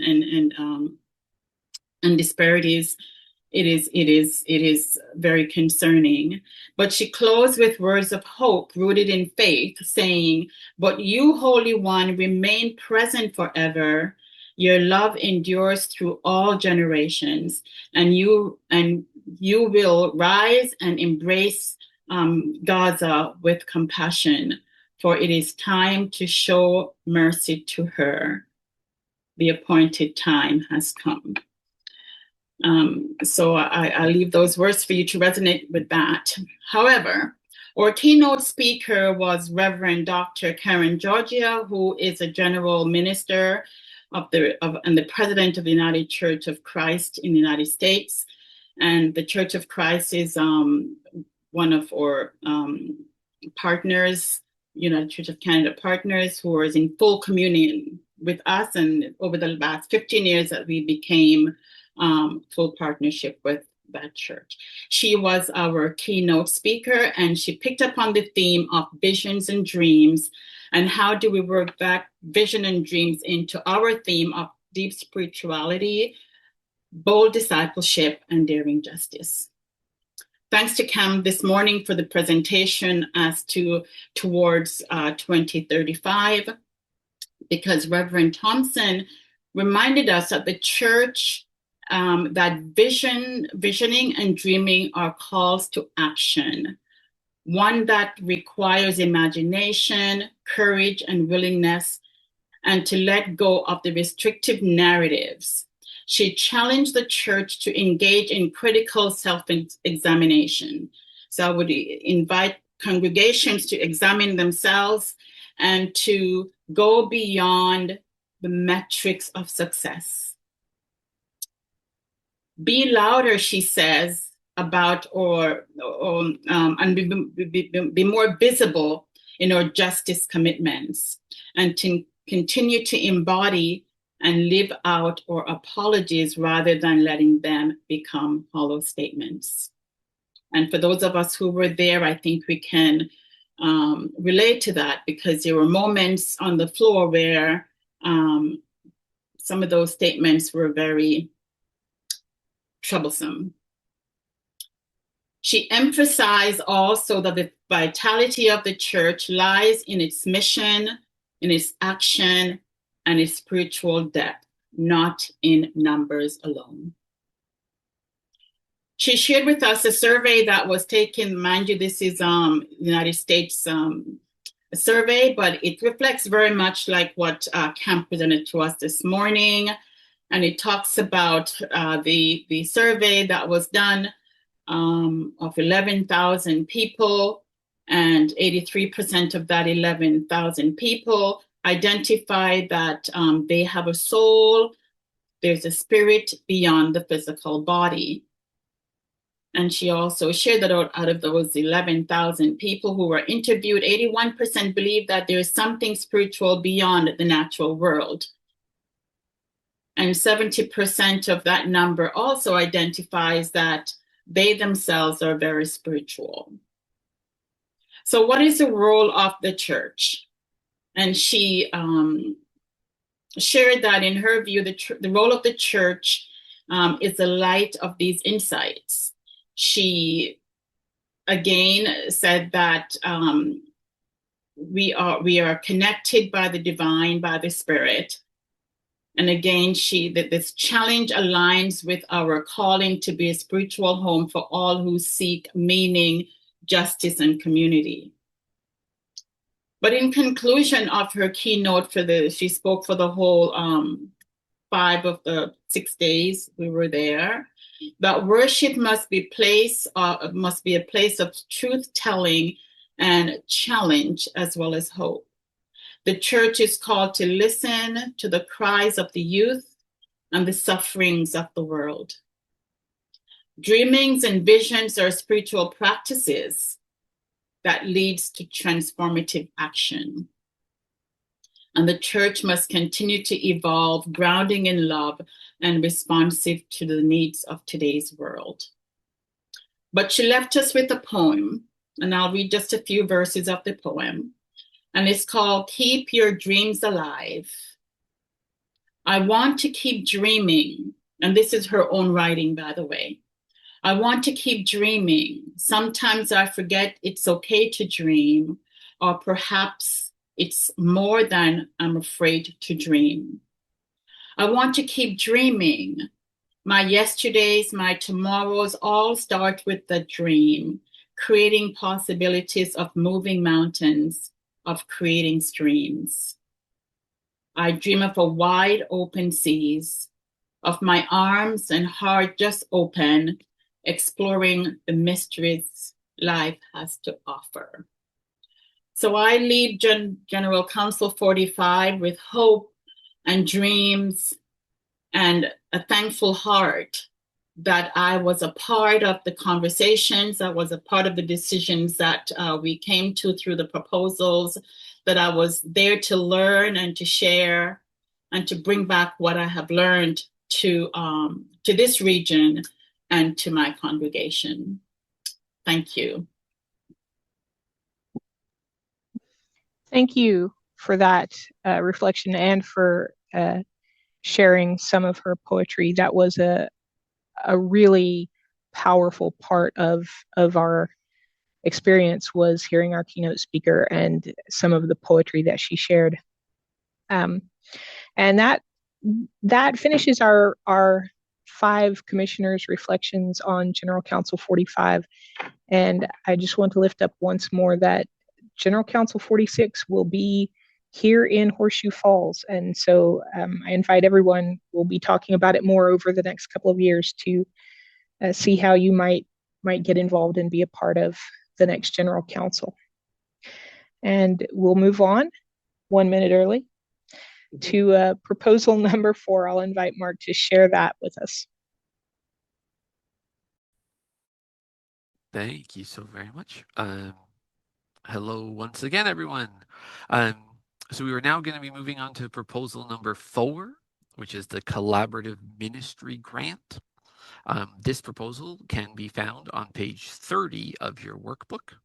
And once again, we will go through it together. So when congregations disband and sell their property, a portion of the proceeds come to the regional council to be used to enable it to provide ongoing support and resources for communities of faith and for new church development. The issue is that the statement is vague enough to be able to do a lot of things, but it's also vague enough that it becomes challenging to act upon it. the regional council might create this following fund by setting it up with a transfer of $100,000 from the property fund. So that would be the collaborative ministry fund. So the terms of reference for the collaborative ministry fund is that the available funds per year would be a maximum of $20,000 in total, with a maximum of $5,000 per application program. When new money comes into the property fund, the executive will assess if funds are needed to be added to the collaborative ministry fund. There would be 2 granting cycles with application deadlines of May 1st and November 1st. All accompanying application documentation must be received by those dates at 4 p.m. Half of the yearly maximum, so if we're saying it's $20,000 a year, then $10,000 of that would be available to be granted in May. The other half, along with any carryover from the first half, would be available to be granted in November. The granting body and oversight for this grant would be the Horseshoe Falls Regional Council Executive. And the executive would report annually to the regional council on how the funds have supported communities of faith in the collaborative initiatives. So part of this criteria to be eligible for this grant would be, it would be given to communities of faith who are working together. So there must be a minimum of 2 communities of faith working together, having both community of faith names on the granting application. The grants are to be used for operations of the collaboration, not for capital projects. A maximum of $5,000 can be granted per grant application or program each year. A community of faith may only put in 1 application per year. So what that means is, let's say community of faith A and community of faith B are collaborating together and they apply for this grant. But also community of faith B is also collaborating with community of faith C. Well, they would not be eligible for this grant because community of faith B has already applied for it in a different form. And so it is trying to, we're not trying to limit necessarily who can access it, but what we're trying to do is trying to be able to make it available to as many different communities of faith and collaborations as possible. Future grants for the same program or community of faith are not guaranteed to be at the same level as past grants, and priority will be given to projects that can articulate how this grant can help to create a future impact on their ministry. And then depending on demand, not all grants may receive all requested funding. So that is one of those that, with a granting cycle of May 1st, if $10,000 of that $20,000 is available to be given out May 1st, but there's $30,000 in requests, obviously not everyone will be granted. And what might be decided to happen is that everyone gets something instead of some requests getting everything and others getting nothing. So I think it's a similar concept that we were talking about before. The $20,000 in total with $100,000 startup means this grant can run for 5 years. The $5,000 maximum means 4 different collaborations can be guaranteed to be funded each year. Some of that thought process behind this was the same. And then the procedure would be applications completed by community of faith and submitted to the Horseshoe Falls Regional Council Executive. So I'm happy, once again, President Sula, to answer any questions for clarification that people might have. Okay, we'll open now for anybody who has first a question of clarification. Anything that you are confused about or wondering about before we get into a debate about it. Doug. Yes, question on the 2 tranches of grants and the dates. Has there been experience at other regions you're familiar with that these requirements are, shall we say, so organized as to be able to match those 2 dates rather than being available on a more open basis, such as the one we just did? It sounds like debate. I'm trying not to do that. Thank you. No, yeah. Thanks, Doug. It is a good question. The challenge that we have found in other regional councils of when it is a open date. So for example, the executive of Western Ontario Waterways has had an open date on their grants, and they are moving to having to changing it to closed dates, because the challenge that they have or have found is that you can, without the date, it can become a who can get it done first, right? If there's only so much money to go around each year, and a community of faith is really onto it and gets their stuff in February or March, and there's 4 of them that do that. They might be 4 really great programs, and then the executive decides to fund them all, but then the executive is out of money for the rest of the year, and so the next 8 months there is no granting available. So the idea behind the fixed dates, and again, it will end up being up to the regional council if they wish to change that or not later. But the idea behind the fixed dates is to try to create a more level playing field that everybody has the ability to apply at the same time. And we definitely have, even in Horseshoe Falls, we have precedent for this in that our mission and service grants have fixed dates on them for people to apply for in that way. Thanks, Doug. Kate? Just clarification, when you say collaborative ministry agreements, do you mean a formal agreement or 2 churches working together? Yes, so in this instance, we do not mean a formal collaborative agreement. We do, like, obviously, if churches have that, that's even better, and we encourage that in lots of ways because we know how beneficial it can be.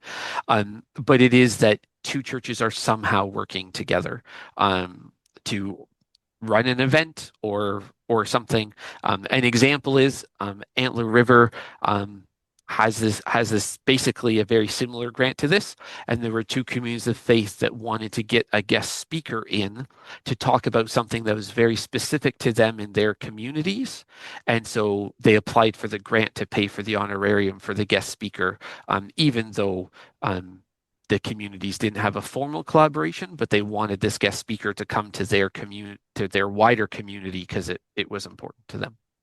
Thank you. I hope that helps. Thanks.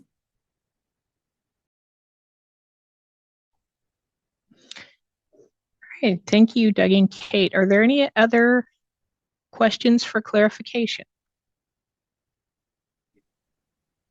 Sue?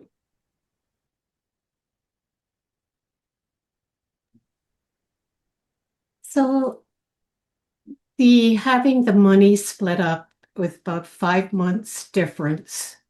So we receive 2,500. If we receive the maximum amount, we'd receive 2,500, but then we'd have to wait another 5 months to receive if we were given the 5,000, the balance of 2,500. I find that a little bit hard in doing a planning. Let's say if we wanted to bring in a guest speaker, So no, that's not what it is. I think this is why we have questions for clarification. So what the concept is the executive would receive grants in May.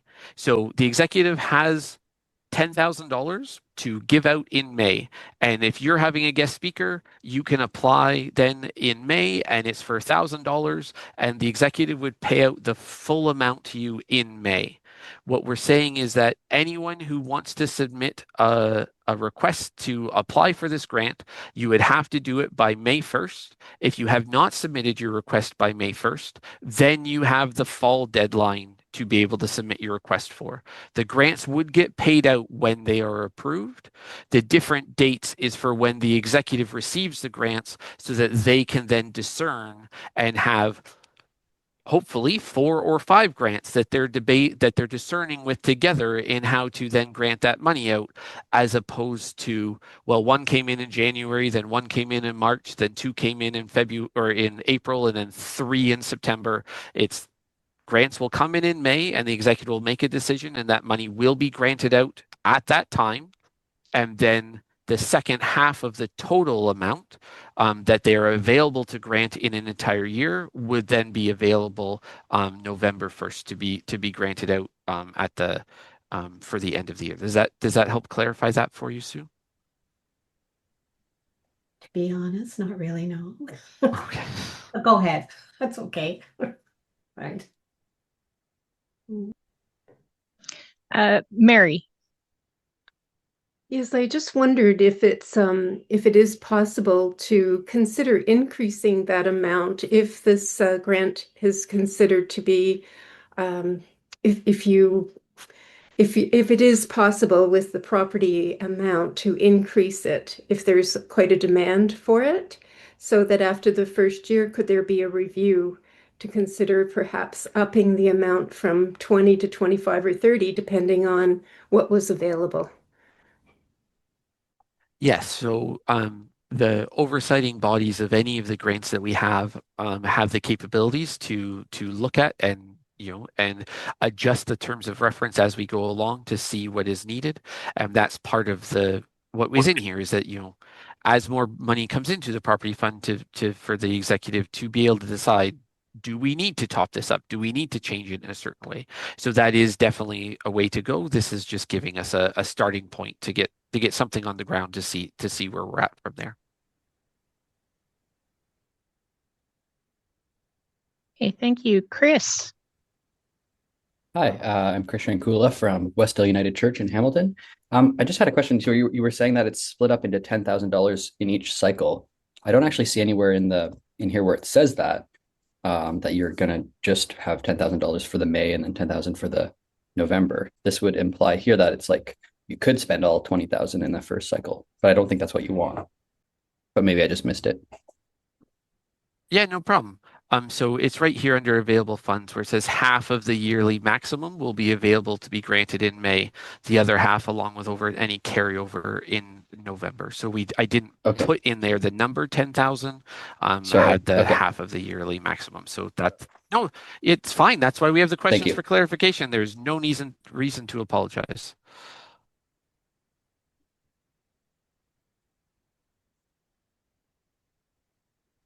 Hey, thank you for the question, Chris. Larry. If I may, I'm going to go back to Sue's conundrum. If she's listening, I'm sure she is. As I understood your question, you're asking if you applied for 5,000, you get 2,500 in May and then the other 2,500 in November, and that was your concern. What's come out of this is you will get the first $5,000 total in May. You apply in May, you get the full total in May, and then that's it for the year. You cannot apply again until next May or the second November in the second year. But you get your full amount in May. I think that's the answer to the question. I think that's the answer you were looking for. Yes, and that is the answer with the caveat of because there's only 10,000 available in May, if there is $20,000 in grants being requested in May, it's not guaranteed that every grant will be paid out the full amount they request, but whatever amount they do receive, they will get that full amount in May. It will not be split up between May and November. That's exact. I think that was the aim of Sue's question. Yeah, no, thank you for helping, Larry. No problem. Okay, Chris, one more time. Yeah, just quickly. Would you inform people if that were the case, for example, that there were $20,000 in grants in the first? Would you tell them that, just try again, or would they automatically be considered in the second one, or how would that work? That would be a conversation that the executive would have to have on how they would want to process some of that, because I think it also, to some extent, could come to an individual community of faith, because maybe they don't need the money right in May, but they wanted their application in. So maybe they could wait till November and would want to try again, but it's also, we couldn't guarantee that come November, there aren't more applications, right? So it would be one of those. However, how this is set up is that you would only be available for one application per year. So that's one of the lines in there. So if you did apply for May, and were granted money, I think there would have to be very extenuating circumstances to then be able to try to get a top up in November. I think it would completely depend on, well, did all of the money go or not? If there was money actually left over in November, I could see the executive entertaining that.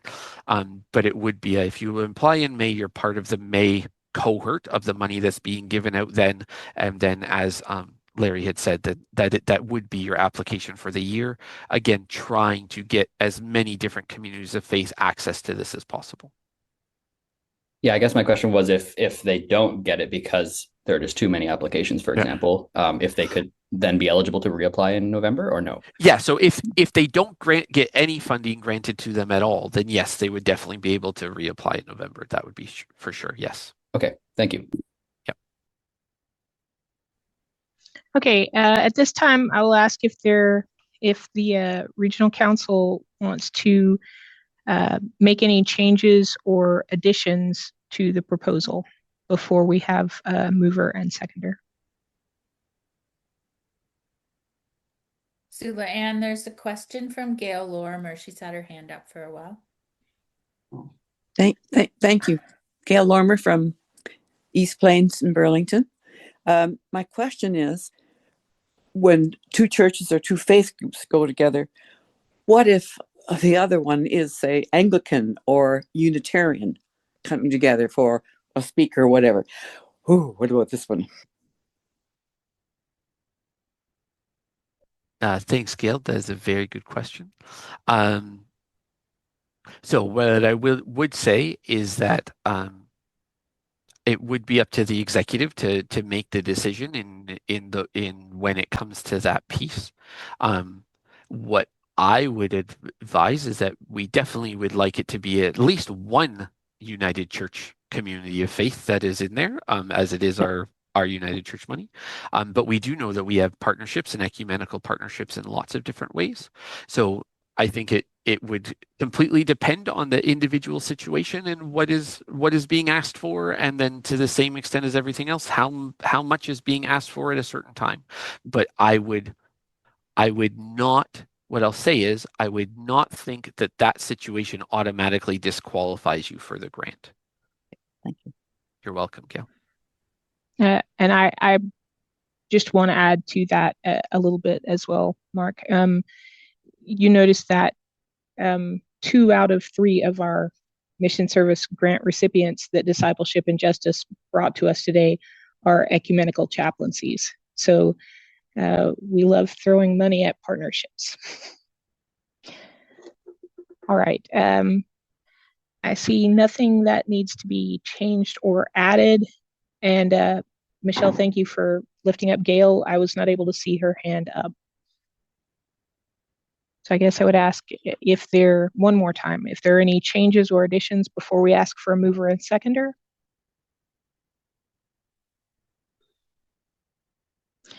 Okay, then I would ask if we can have a mover and seconder for this proposal. I see Yvonne Wright and I see Sean. Also moved. So now I would like to, and I have been instructed by our parliamentarian that I should offer the mover and seconder the opportunity to speak to the motion first and last. So Yvonne and Sean, if you have anything to say as we move into the debate, you can do that.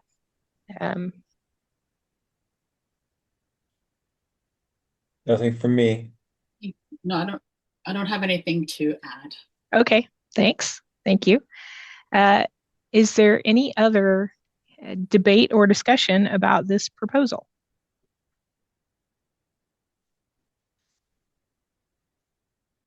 I'll wait just one more minute to make sure I give everyone time if someone has something important to share.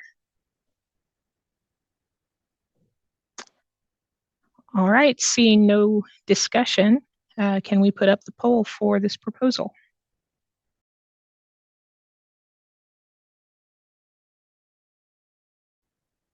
Okay, we can close the poll, and that has been carried by an overwhelming majority Thank you so much.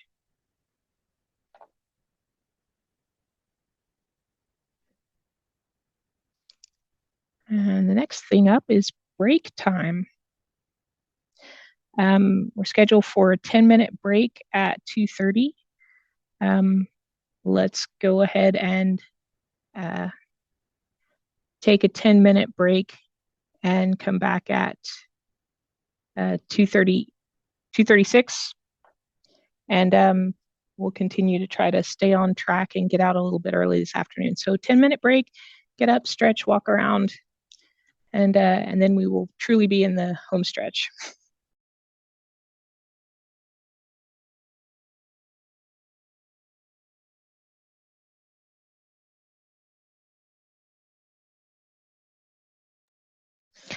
Hi, friends. Welcome back. I hope everybody enjoyed their get up, walk around, stretch, exercise, or eat a piece of pie, whichever seemed best to you to do with your break. So up next is Craig Smith-Young, who is our growth animator in Horseshoe Falls, who is going to share with us a presentation that I'm very excited about, some growth animation projects that he's been working on. Thank you, President. And you must be all excited to see me because apparently I get to launch the home stretch of this meeting. So, yeah, I'm glad to be with you. As President Sula said, my name is Greg Smith-Young. My pronouns are he and him. And I don't actually get the opportunity to live within your regional council. I live in the village of Elora, which is just north of Guelph.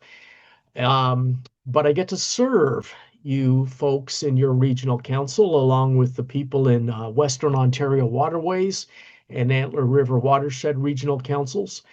There are 6 of us growth animators across the country.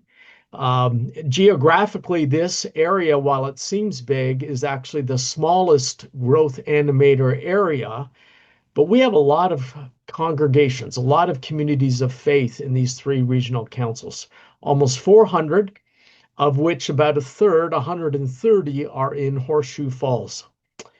I work in collaboration with your regional council leadership as well as your staff team, though I am employed out of the general council office, and the growth department that I'm part of is a general council unit. Let me just say a little bit about what my work is as I organize my papers here. There we go. So my work is part of this overall theme of strengthening invitation. It's supporting existing and newly forming communities of faith as together we confidently and humbly share the faith that we are living together in Christ Jesus, as we share that with others in our communities, in our neighborhoods. Rooted at the root of this is a conviction that the good news of Jesus is good news, and that it can be good news for our neighbors, for our neighborhoods, and for our world community, as well that united church ways of living and expressing and speaking this good news about Jesus are vital gifts that we have to share. Most of my work is focused on renewing existing communities of faith. In many ways, the congregations that you're part of. I come alongside your congregation, your community of faith, as you invite me to. In other words, you don't have to work with me. I don't come with power, decision-making, anything like that. I'm there to partner with you, and together we plan the work we'll do together, focusing on your needs and priorities. I bring practical tools that we pick up along the way, me and my team, and that we're developing as well. Also a theological understanding that we're responding to the invitation of the God who invites, and a deeply rooted spirituality of prayer for our neighbors, for our neighborhoods, for our congregations and for newcomers who might come amongst us. So what have I been doing lately? In your regional council, as I say, about 130 communities of faith. I've had conversations with community of faith leaders and or ministers in many of your congregations. I've led and facilitated congregational conversations both in worship times as well as times after worship. I'm doing ongoing work with 4 particular congregations. What I mean by that is we've made a plan, we're working forward on that plan step by step. I've also been able to come alongside groups of your congregations in clusters and collaborations, particularly in Brantford, in Mississauga, and 2 different groups, overlapping groups in Oakville. And so I've met many of you in the work that I'm doing. For this time, I want to focus on 2 groups of people, 2 communities of faith with whom I've been working. Bethesda United Church in Ancaster and Trillium United Church in St. Catharines. Bethesda, it's celebrating its 200th anniversary as a congregation this weekend. So I'm going to be with them tomorrow, helping and in their worship service. And Trillium in St. Catharines, it was birthed out of 2 separate amalgamations involving 3 different congregations. Working with them, I've met with their ministers many, many times, also met with their governing bodies. And at Trillium, we've set up a team from within their congregation, which I call the Strengthening Invitation Team.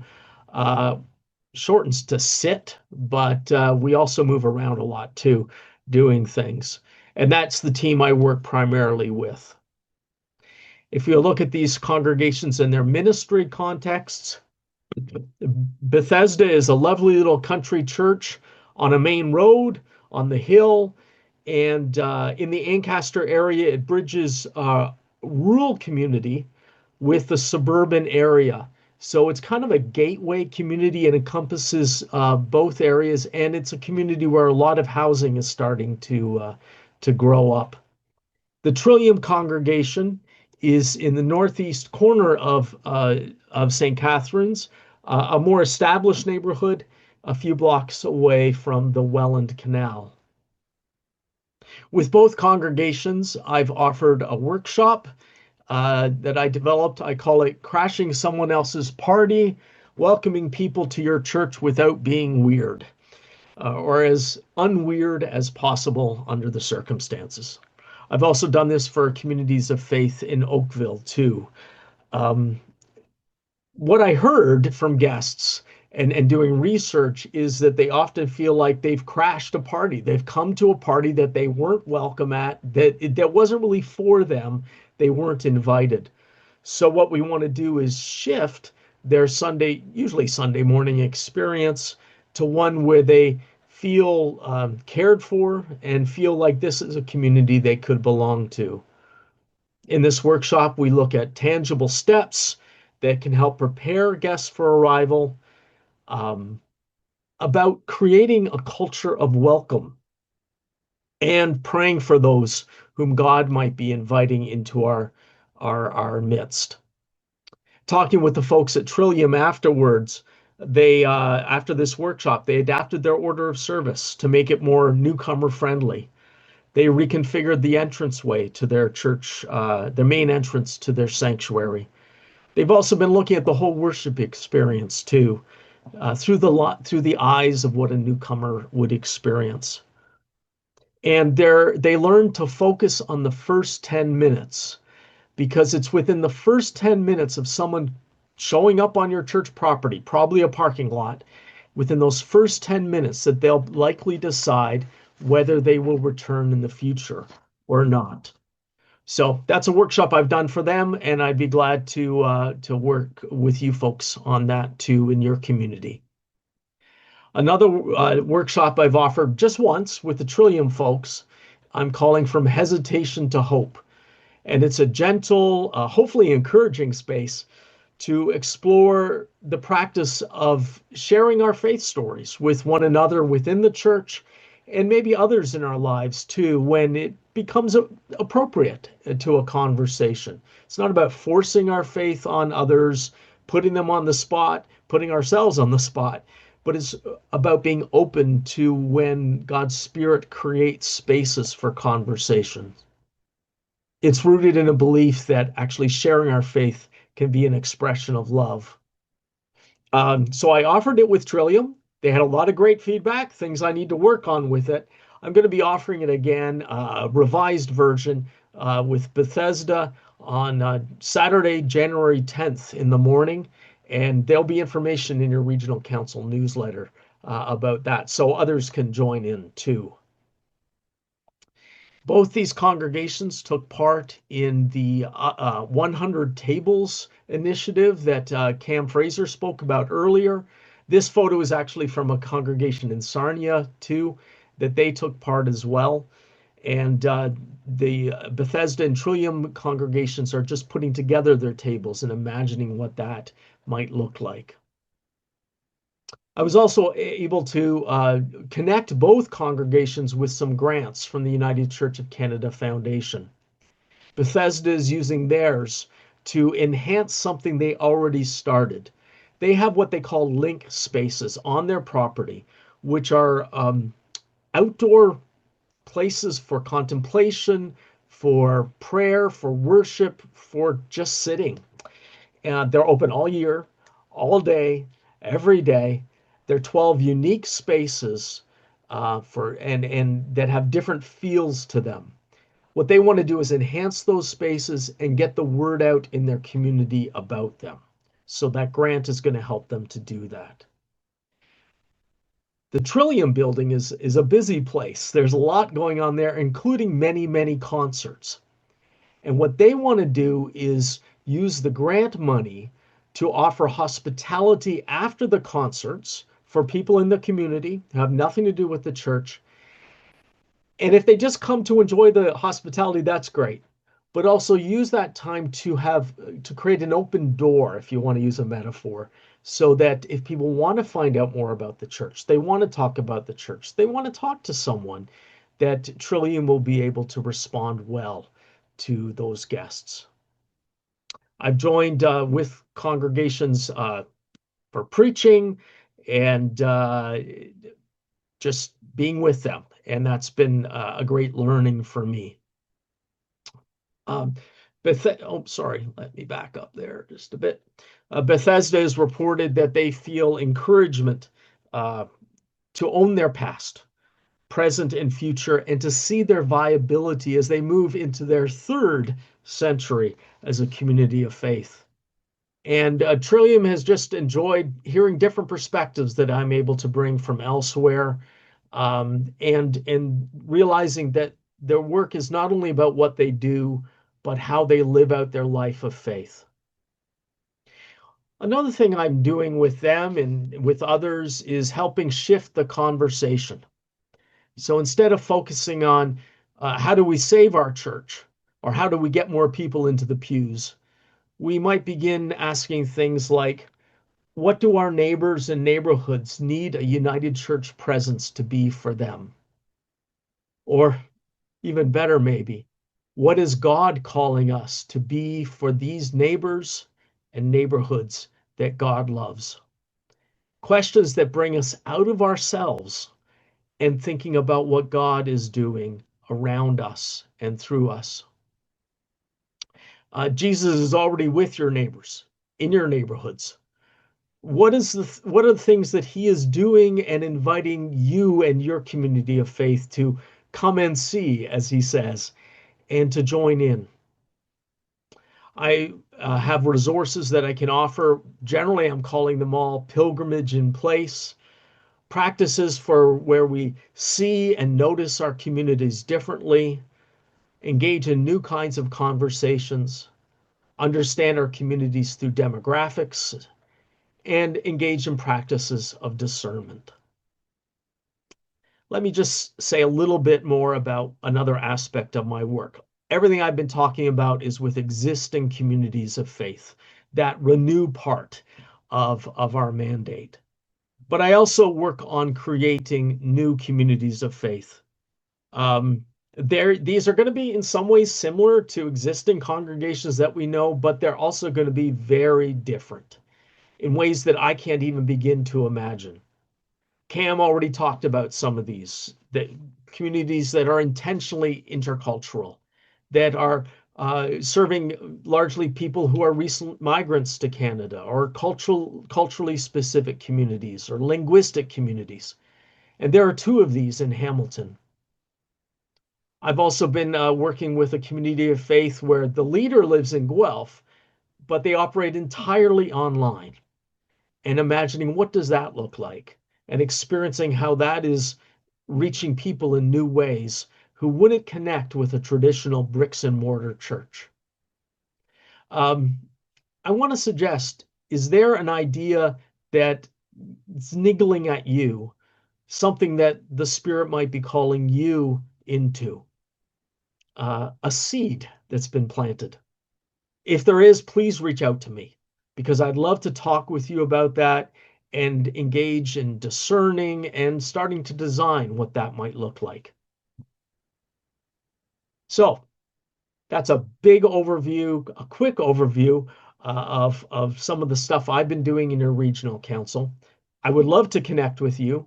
My email is on the screen. You can also find my contact information on your regional council website.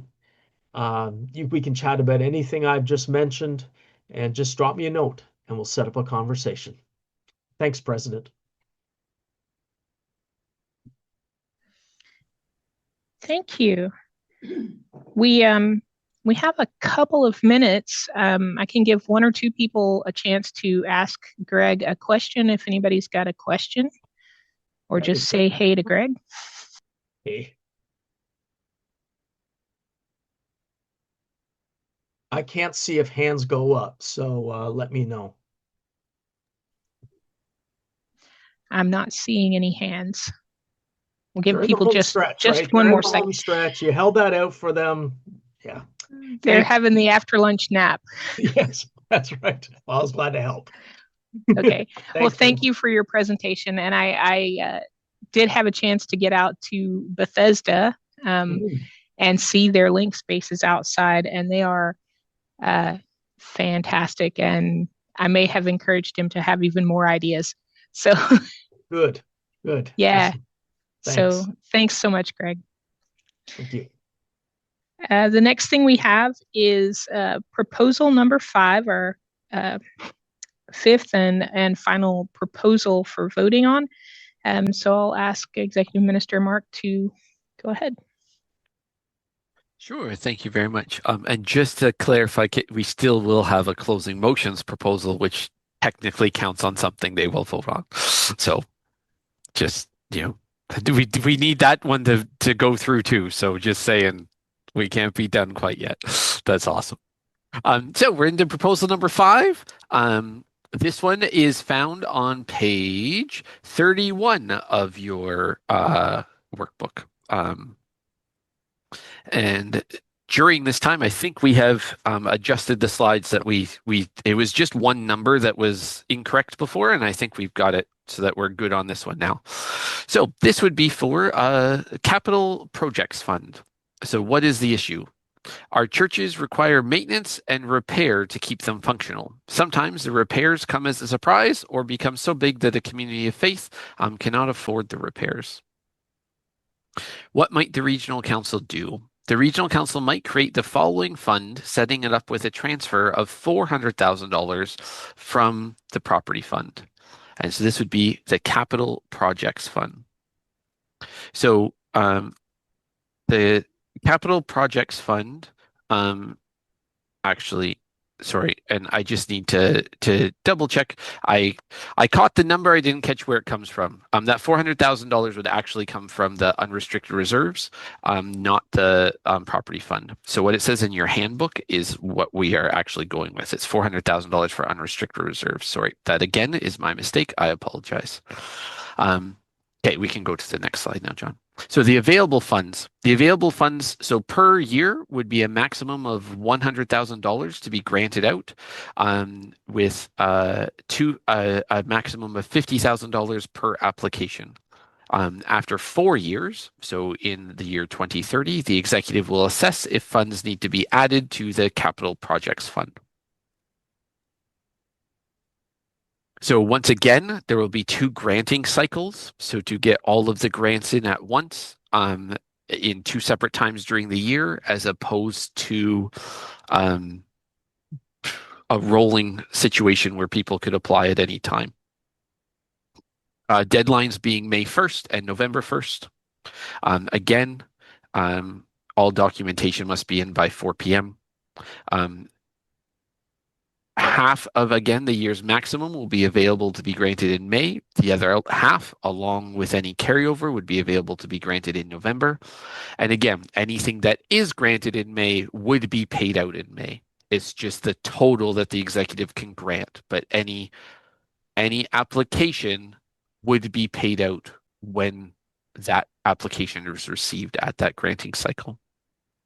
The granting body and oversight would be the Horseshoe Falls Regional Council Executive.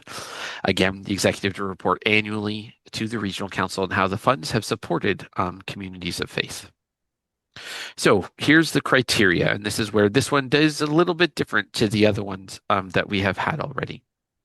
So it is for capital projects. There are not a lot of grants available for capital projects in the United Church of Canada, but this would be one of them. Grants may be given up to the amount requested. So just a reminder again that just because you request a certain amount does not mean that is the amount that would be granted. Applications would need to show their viability of the ministry and how this grant will help support that viability.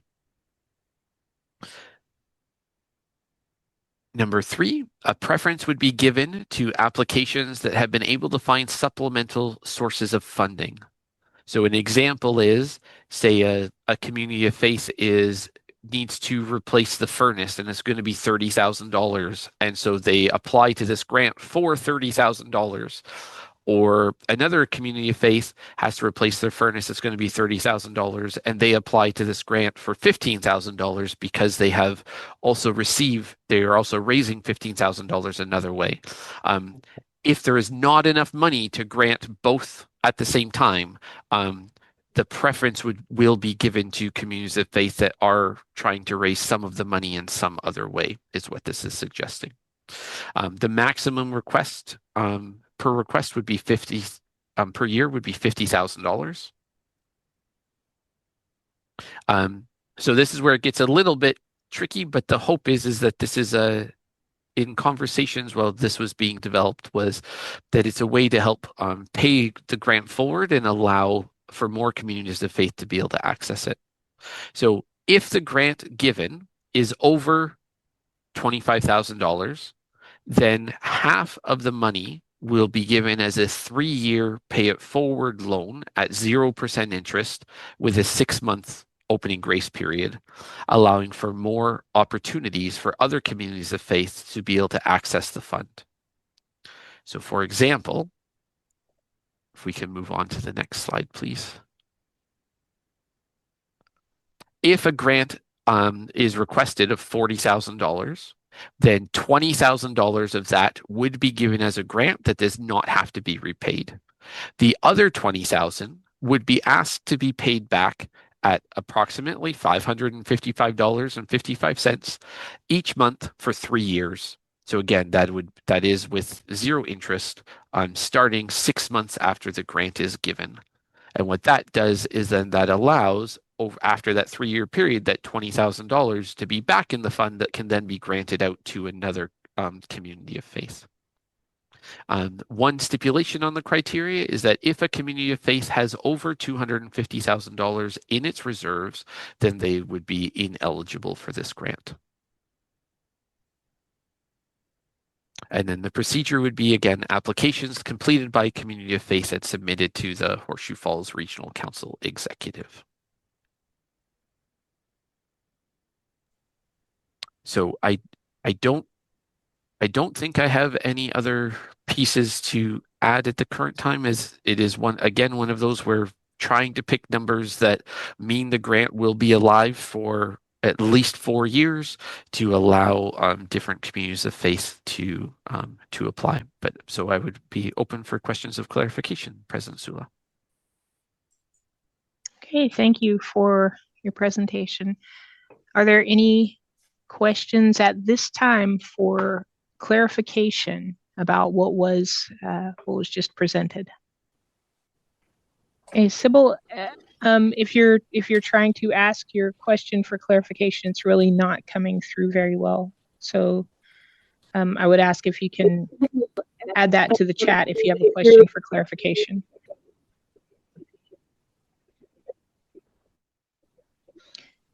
Are there any other questions for clarification about the presentation?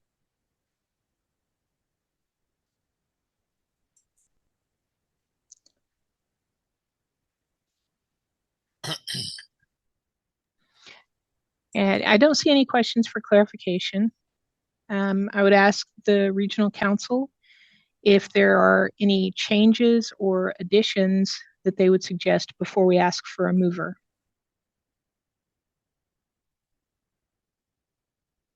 All right, I have Sybil's question here. Many grants have that clause of ineligibility, the reserve fund, but some of these reserves are restricted. Not sure if that's a question. Yep, it is. Yep, I can get that. Thanks for that, Sybil. So yes, that is first up. That is a very good question for clarification. The second piece is in this instance, when we're talking about capital projects, for example, if a community of faith has sold its manse, that money is restricted, then that money is not restricted for necessarily capital improvements on the church. And also, this is where I'm gonna draw upon other knowledge, because I might be getting this confused, but I think Horseshoe Falls has actually has reduced those restrictions on restricted funds. I do believe the Congregational Support Commission has I'm seeing some nods, so has taken away some of those restrictions. So those sorts of restricted funds are not there anymore. So could be used for different pieces. Yes, we understand that it can be a challenge having funds that are restricted, that might not be able to be used for such a project. However, the thought process in putting this together was that if a community of faith did have a certain amount of money, whether they were restricted or not, then those restricted funds would be able to perhaps support other parts of their ministry. That is the purpose for that fund. And so then it makes it more possible for that community of faith to be able to afford a capital project, because they have that restricted fund to be able to support something else as well.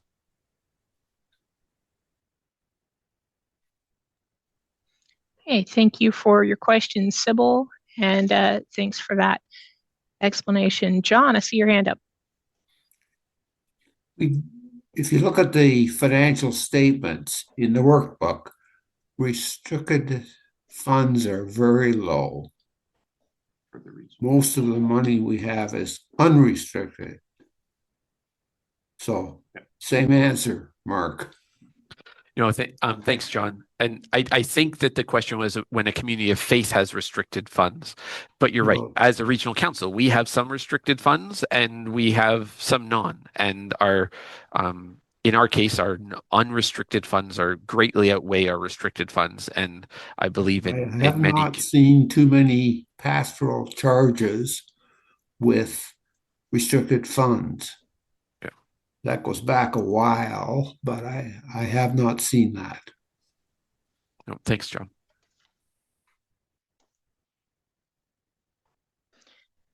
Okay, I think we're in now the time and space to answer James. To hear from James is what we're in now. Hi, James. Sorry, Sula, I got in under the wire. I was also wondering about, in addition to restricted funds, I was also thinking about liabilities.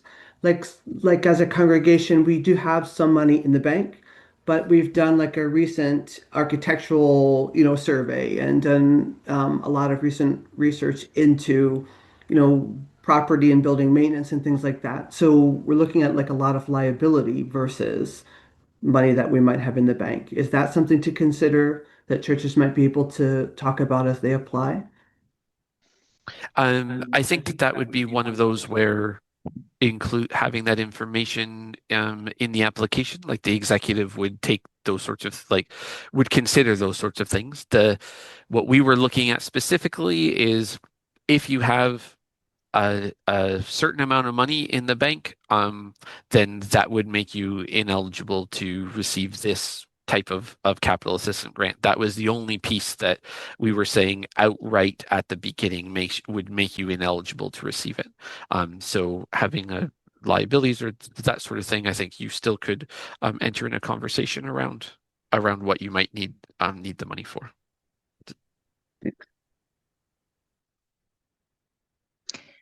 Okay, I see Mike. Thank you. Just wanted to give a little more clarification on restricted funds. Bequests quite often can have restrictions on them. You might get a large sum of money in a bequest, but it's specifically for, say, children's programs. And if you don't have any children, it's kind of hard to use that, and you've got it. Anyway, so I just wanted to use that as an example of where a church could be struggling and need some help with the capital, even though they've got a good chunk of money in reserves. Oh, thank you for that, Mike.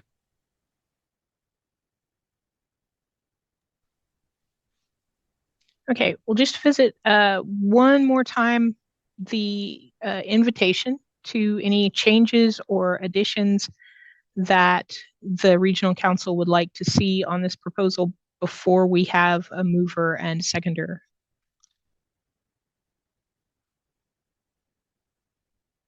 Stephen. Just based on the Steve Loudon, Colburn Village United Church Simcoe. Just based on the previous discussion, I'd like to suggest that item 6 in the criteria be amended to read if a community of faith has over 250,000 in unrestricted reserves, then they would be ineligible. I'll leave that as a suggestion. Okay, so it's been suggested that we change the number 6 criteria to 250,000 in unrestricted reserves. So I'd like to check with this at this time with the regional council with just a warm, cool poll about whether we are warm to making that change before we have officially a mover and seconder for the proposal, or if we're feeling cool. And in this case, warm would be that we support that change, and cool would be that we do not support that change. So if we could put up a warm, cool.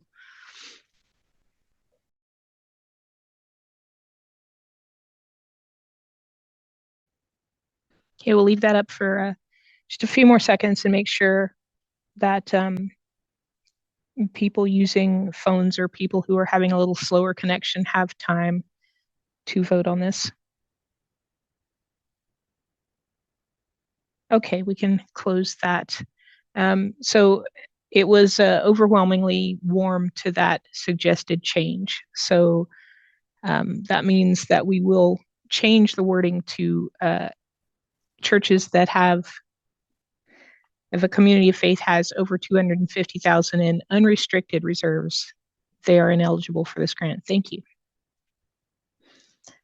At this time, can I ask for a mover and seconder? Stephen Loudon. I will move. and Kate Young. Oh, I didn't see. Okay. Sorry. Now I see several others. I didn't see those at the time. So we'll have Stephen Loudon and Kate Young. So we'll move into our official time to discuss the proposal now that it's been moved and seconded. And on the advice of our parliamentarian, we'll give Stephen and Kate a chance to speak first if they have anything additional to add. I do not. I do not. So any other debate or discussion of the proposal?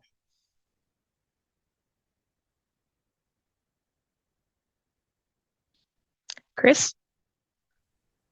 I'm wondering if somehow there could be wording about giving precedence to, or is that something that they would consider if two communities of faith were to both apply and one had more reserves than the other? Would that be something when they consider if they can only give it to one, for example? And maybe that should be codified in the language, just because I have a feeling the newest thing makes it a little bit the potential for it being less fair. So I want to make sure that fairness can continue to be there if two different communities of faith have applied.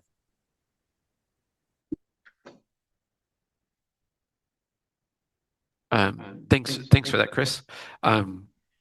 What I would say is that it would be up to the executive to decide for their criteria, and whenever they make the decisions, we have these criteria that we're basing that they would be basing those decisions on. And as part of those criteria already, it is talking about preferences will be given where they have supplemental sources of funding, and how this grant will help support that vitality. And I would imagine that I trust the executive to be taking multiple factors into deciding how these grants are decided. Would be what I would say to that. So thank you for the concern, for sure. Is there any further debate or discussion of the proposal?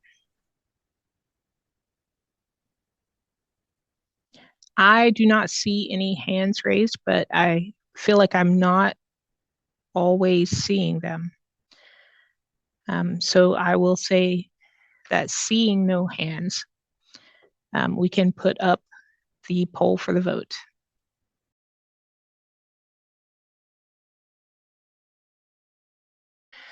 Okay, that's good. We can close the poll now. And that has passed overwhelmingly, has been carried and you've supported that. Thank you very much.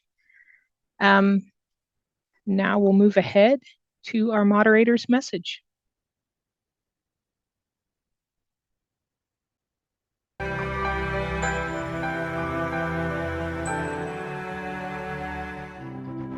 Hi, I'm Reverend Dr. Kimberly Heath, and I'm honored to serve as the 45th moderator of the United Church of Canada.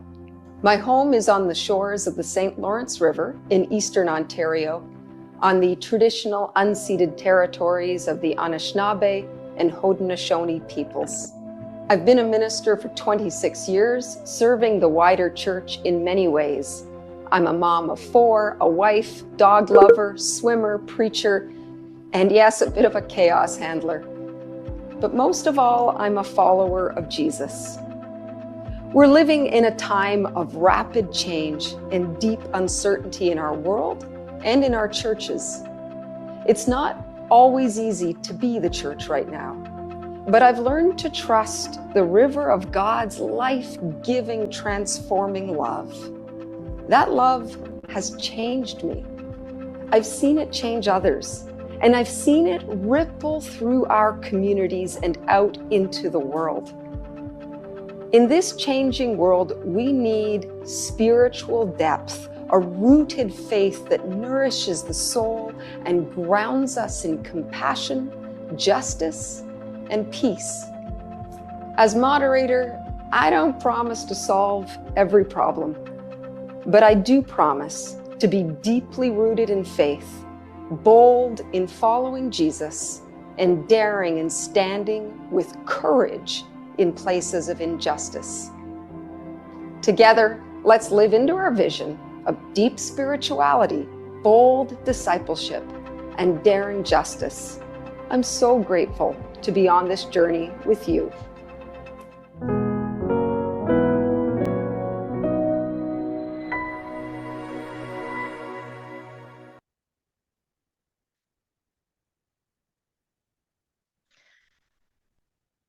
Now we'll move into our in memorial community of life cycle changes, community of faith, life cycle changes video. Community of Faith Life Cycle Changes.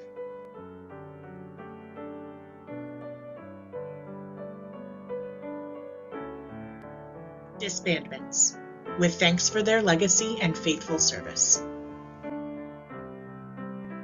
Vineland United Church, disbanded May 31st, 2025.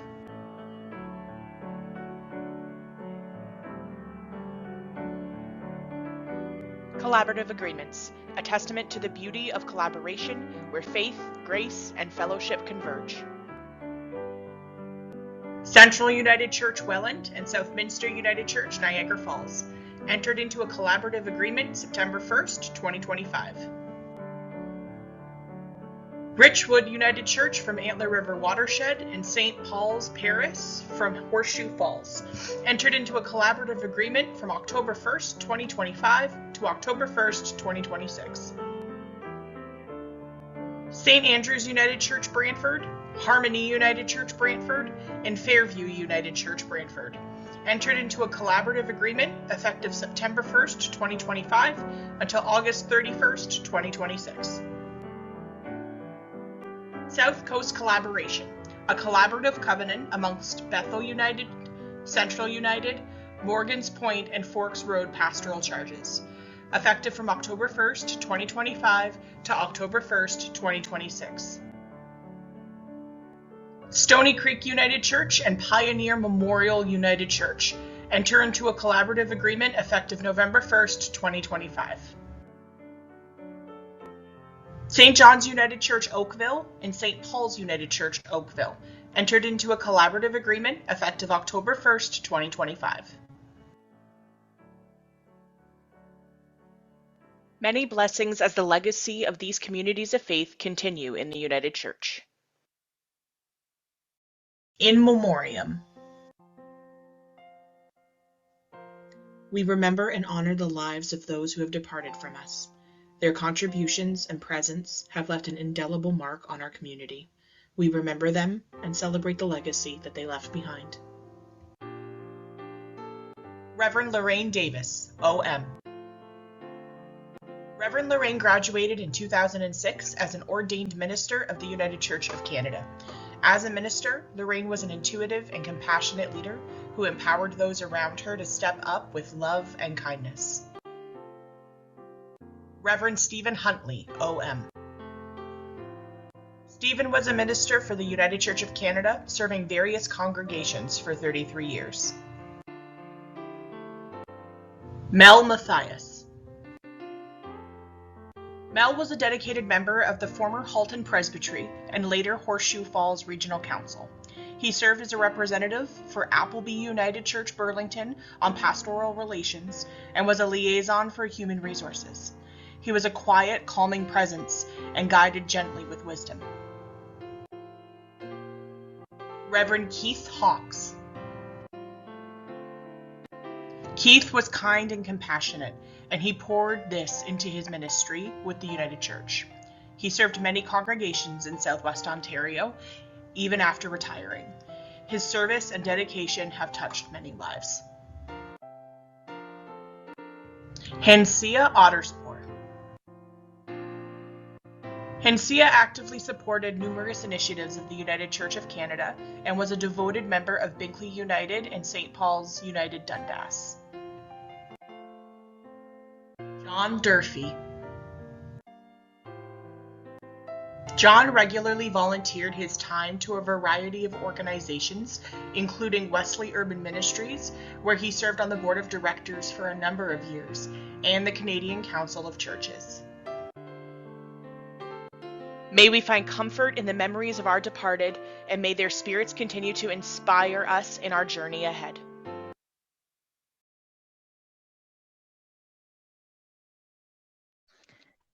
Let us pray. God, who comes to comfort those who mourn, who comes to bless us when we are poor in spirit, who stays always beside us through the night and into the dawn.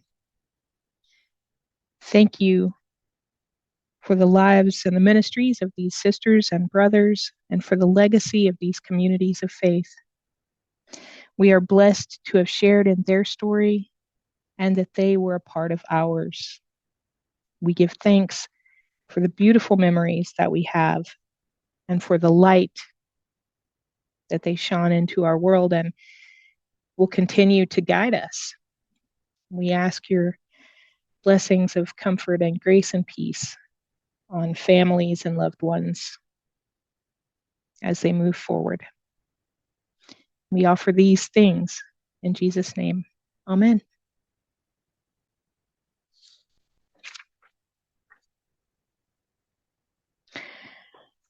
The next thing that I want to do is to say thank you to the people on the leadership team who have allowed us and facilitated this meeting of the regional council and the work that we've been able to do, which we got some good things done. I want to thank Wanda, whose job is not yet ended, for being our chair of agenda and business. To thank Doug, our parliamentarian. To thank Jess and Tessica, our equity monitors. To thank Rick and Gabby, our worship leaders. And to thank all of the staff who facilitated all of the presentations that you've been able to see. I want to thank all of the presenters who worked ahead of time and put things together for the workbook, reports and proposals, videos that we've seen. Thank you to everyone. You are the region. Thank you for showing up and for helping to move us forward into 2026 as we prepare for that. And I want to once again remind us to save the date for the next meeting. I don't know if we have the slide, if we can put the slide up. The date is June 26th to 28th, and that will be in person in London with together, Horseshoe Falls together with Antler River Watershed, and we will have a chance to have the moderator present at that meeting as well. We'll be lucky to see that.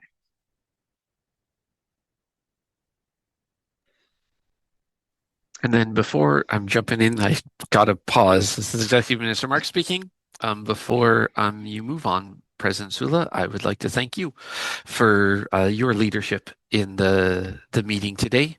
This was your first meeting as president of Horseshoe Falls Regional Council, and it was wonderful to see your touch on this meeting and how what presentations we had, how they were included, how we moved through the day, your care that you had for us, and without jinxing it, we're right now looking to be done about 25 minutes, 20 minutes early. So I think everyone is giving a huge thank you for that as well, and they cannot thank me when that does now not happen. But it's been a pleasure working with you, and I will enjoy continuing to work with you as we play in the next one. So I just want to say thank you for your leadership with this, because we could not do this without you as well. And so we're grateful for your leadership in that way. Wow, thanks. Thank you. So I'd like to ask our Chair of Agenda and Business, Wanda Backus-Kelly, to get us into the closing motions. Thank you, Sula. President Sula. Closing motion. What is the issue? The work of the Regional Council continues between Regional Council meetings. What is the recommendation? Number 1, entrust any unfinished business from its November 21st, 22nd, 2025 meeting to the executive. Number 2, Authorize the executive to fill any vacancies on the understanding that appointments will be confirmed at the next spring regional council meeting. Number 3, entrust the executive and commissions with the responsibilities and authority of Horseshoe Falls Regional Council in accordance with the Manual of the United Church of Canada and the Governance Handbook of the Horseshoe Falls Regional Council. Number 4, close the November 21st, 22nd, 2025 meeting of the Horseshoe Falls Regional Council.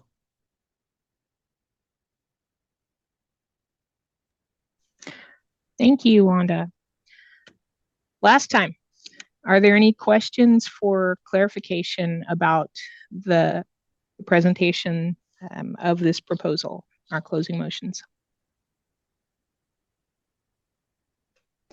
Anything that we want to add or change to the closing motions?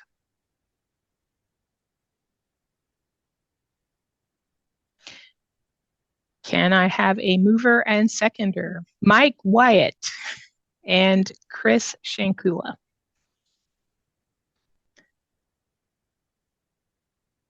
All right, now, is there any discussion? Mike and Chris would be invited to speak first. If there is discussion, Mike is laughing. No comment. It's been a great day. It has. Yes, thank you so much to everyone for running a really smooth and very productive meeting. Okay, put up a poll. Everyone who wants to go home now, vote yes. You guys are all already at home.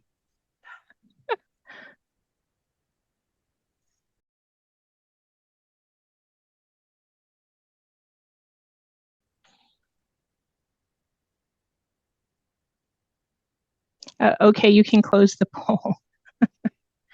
That motion is carried. And now we will just move into a closing prayer. Let us pray. Day is done.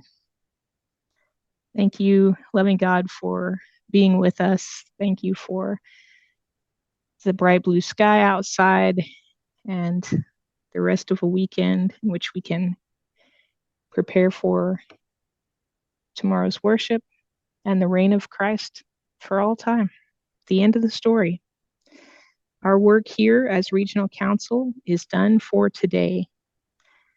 And we give thanks for the fellowship that we had, the chances that we had to meet one another, to understand our relationship as a region, as a family, as your church. Bless us as we go our way and help the work of the church guide us, that we may build your kingdom, the one job that we really have, to share your ministry, to share your love, to build your kingdom in our world. May it be so. Amen. Amen.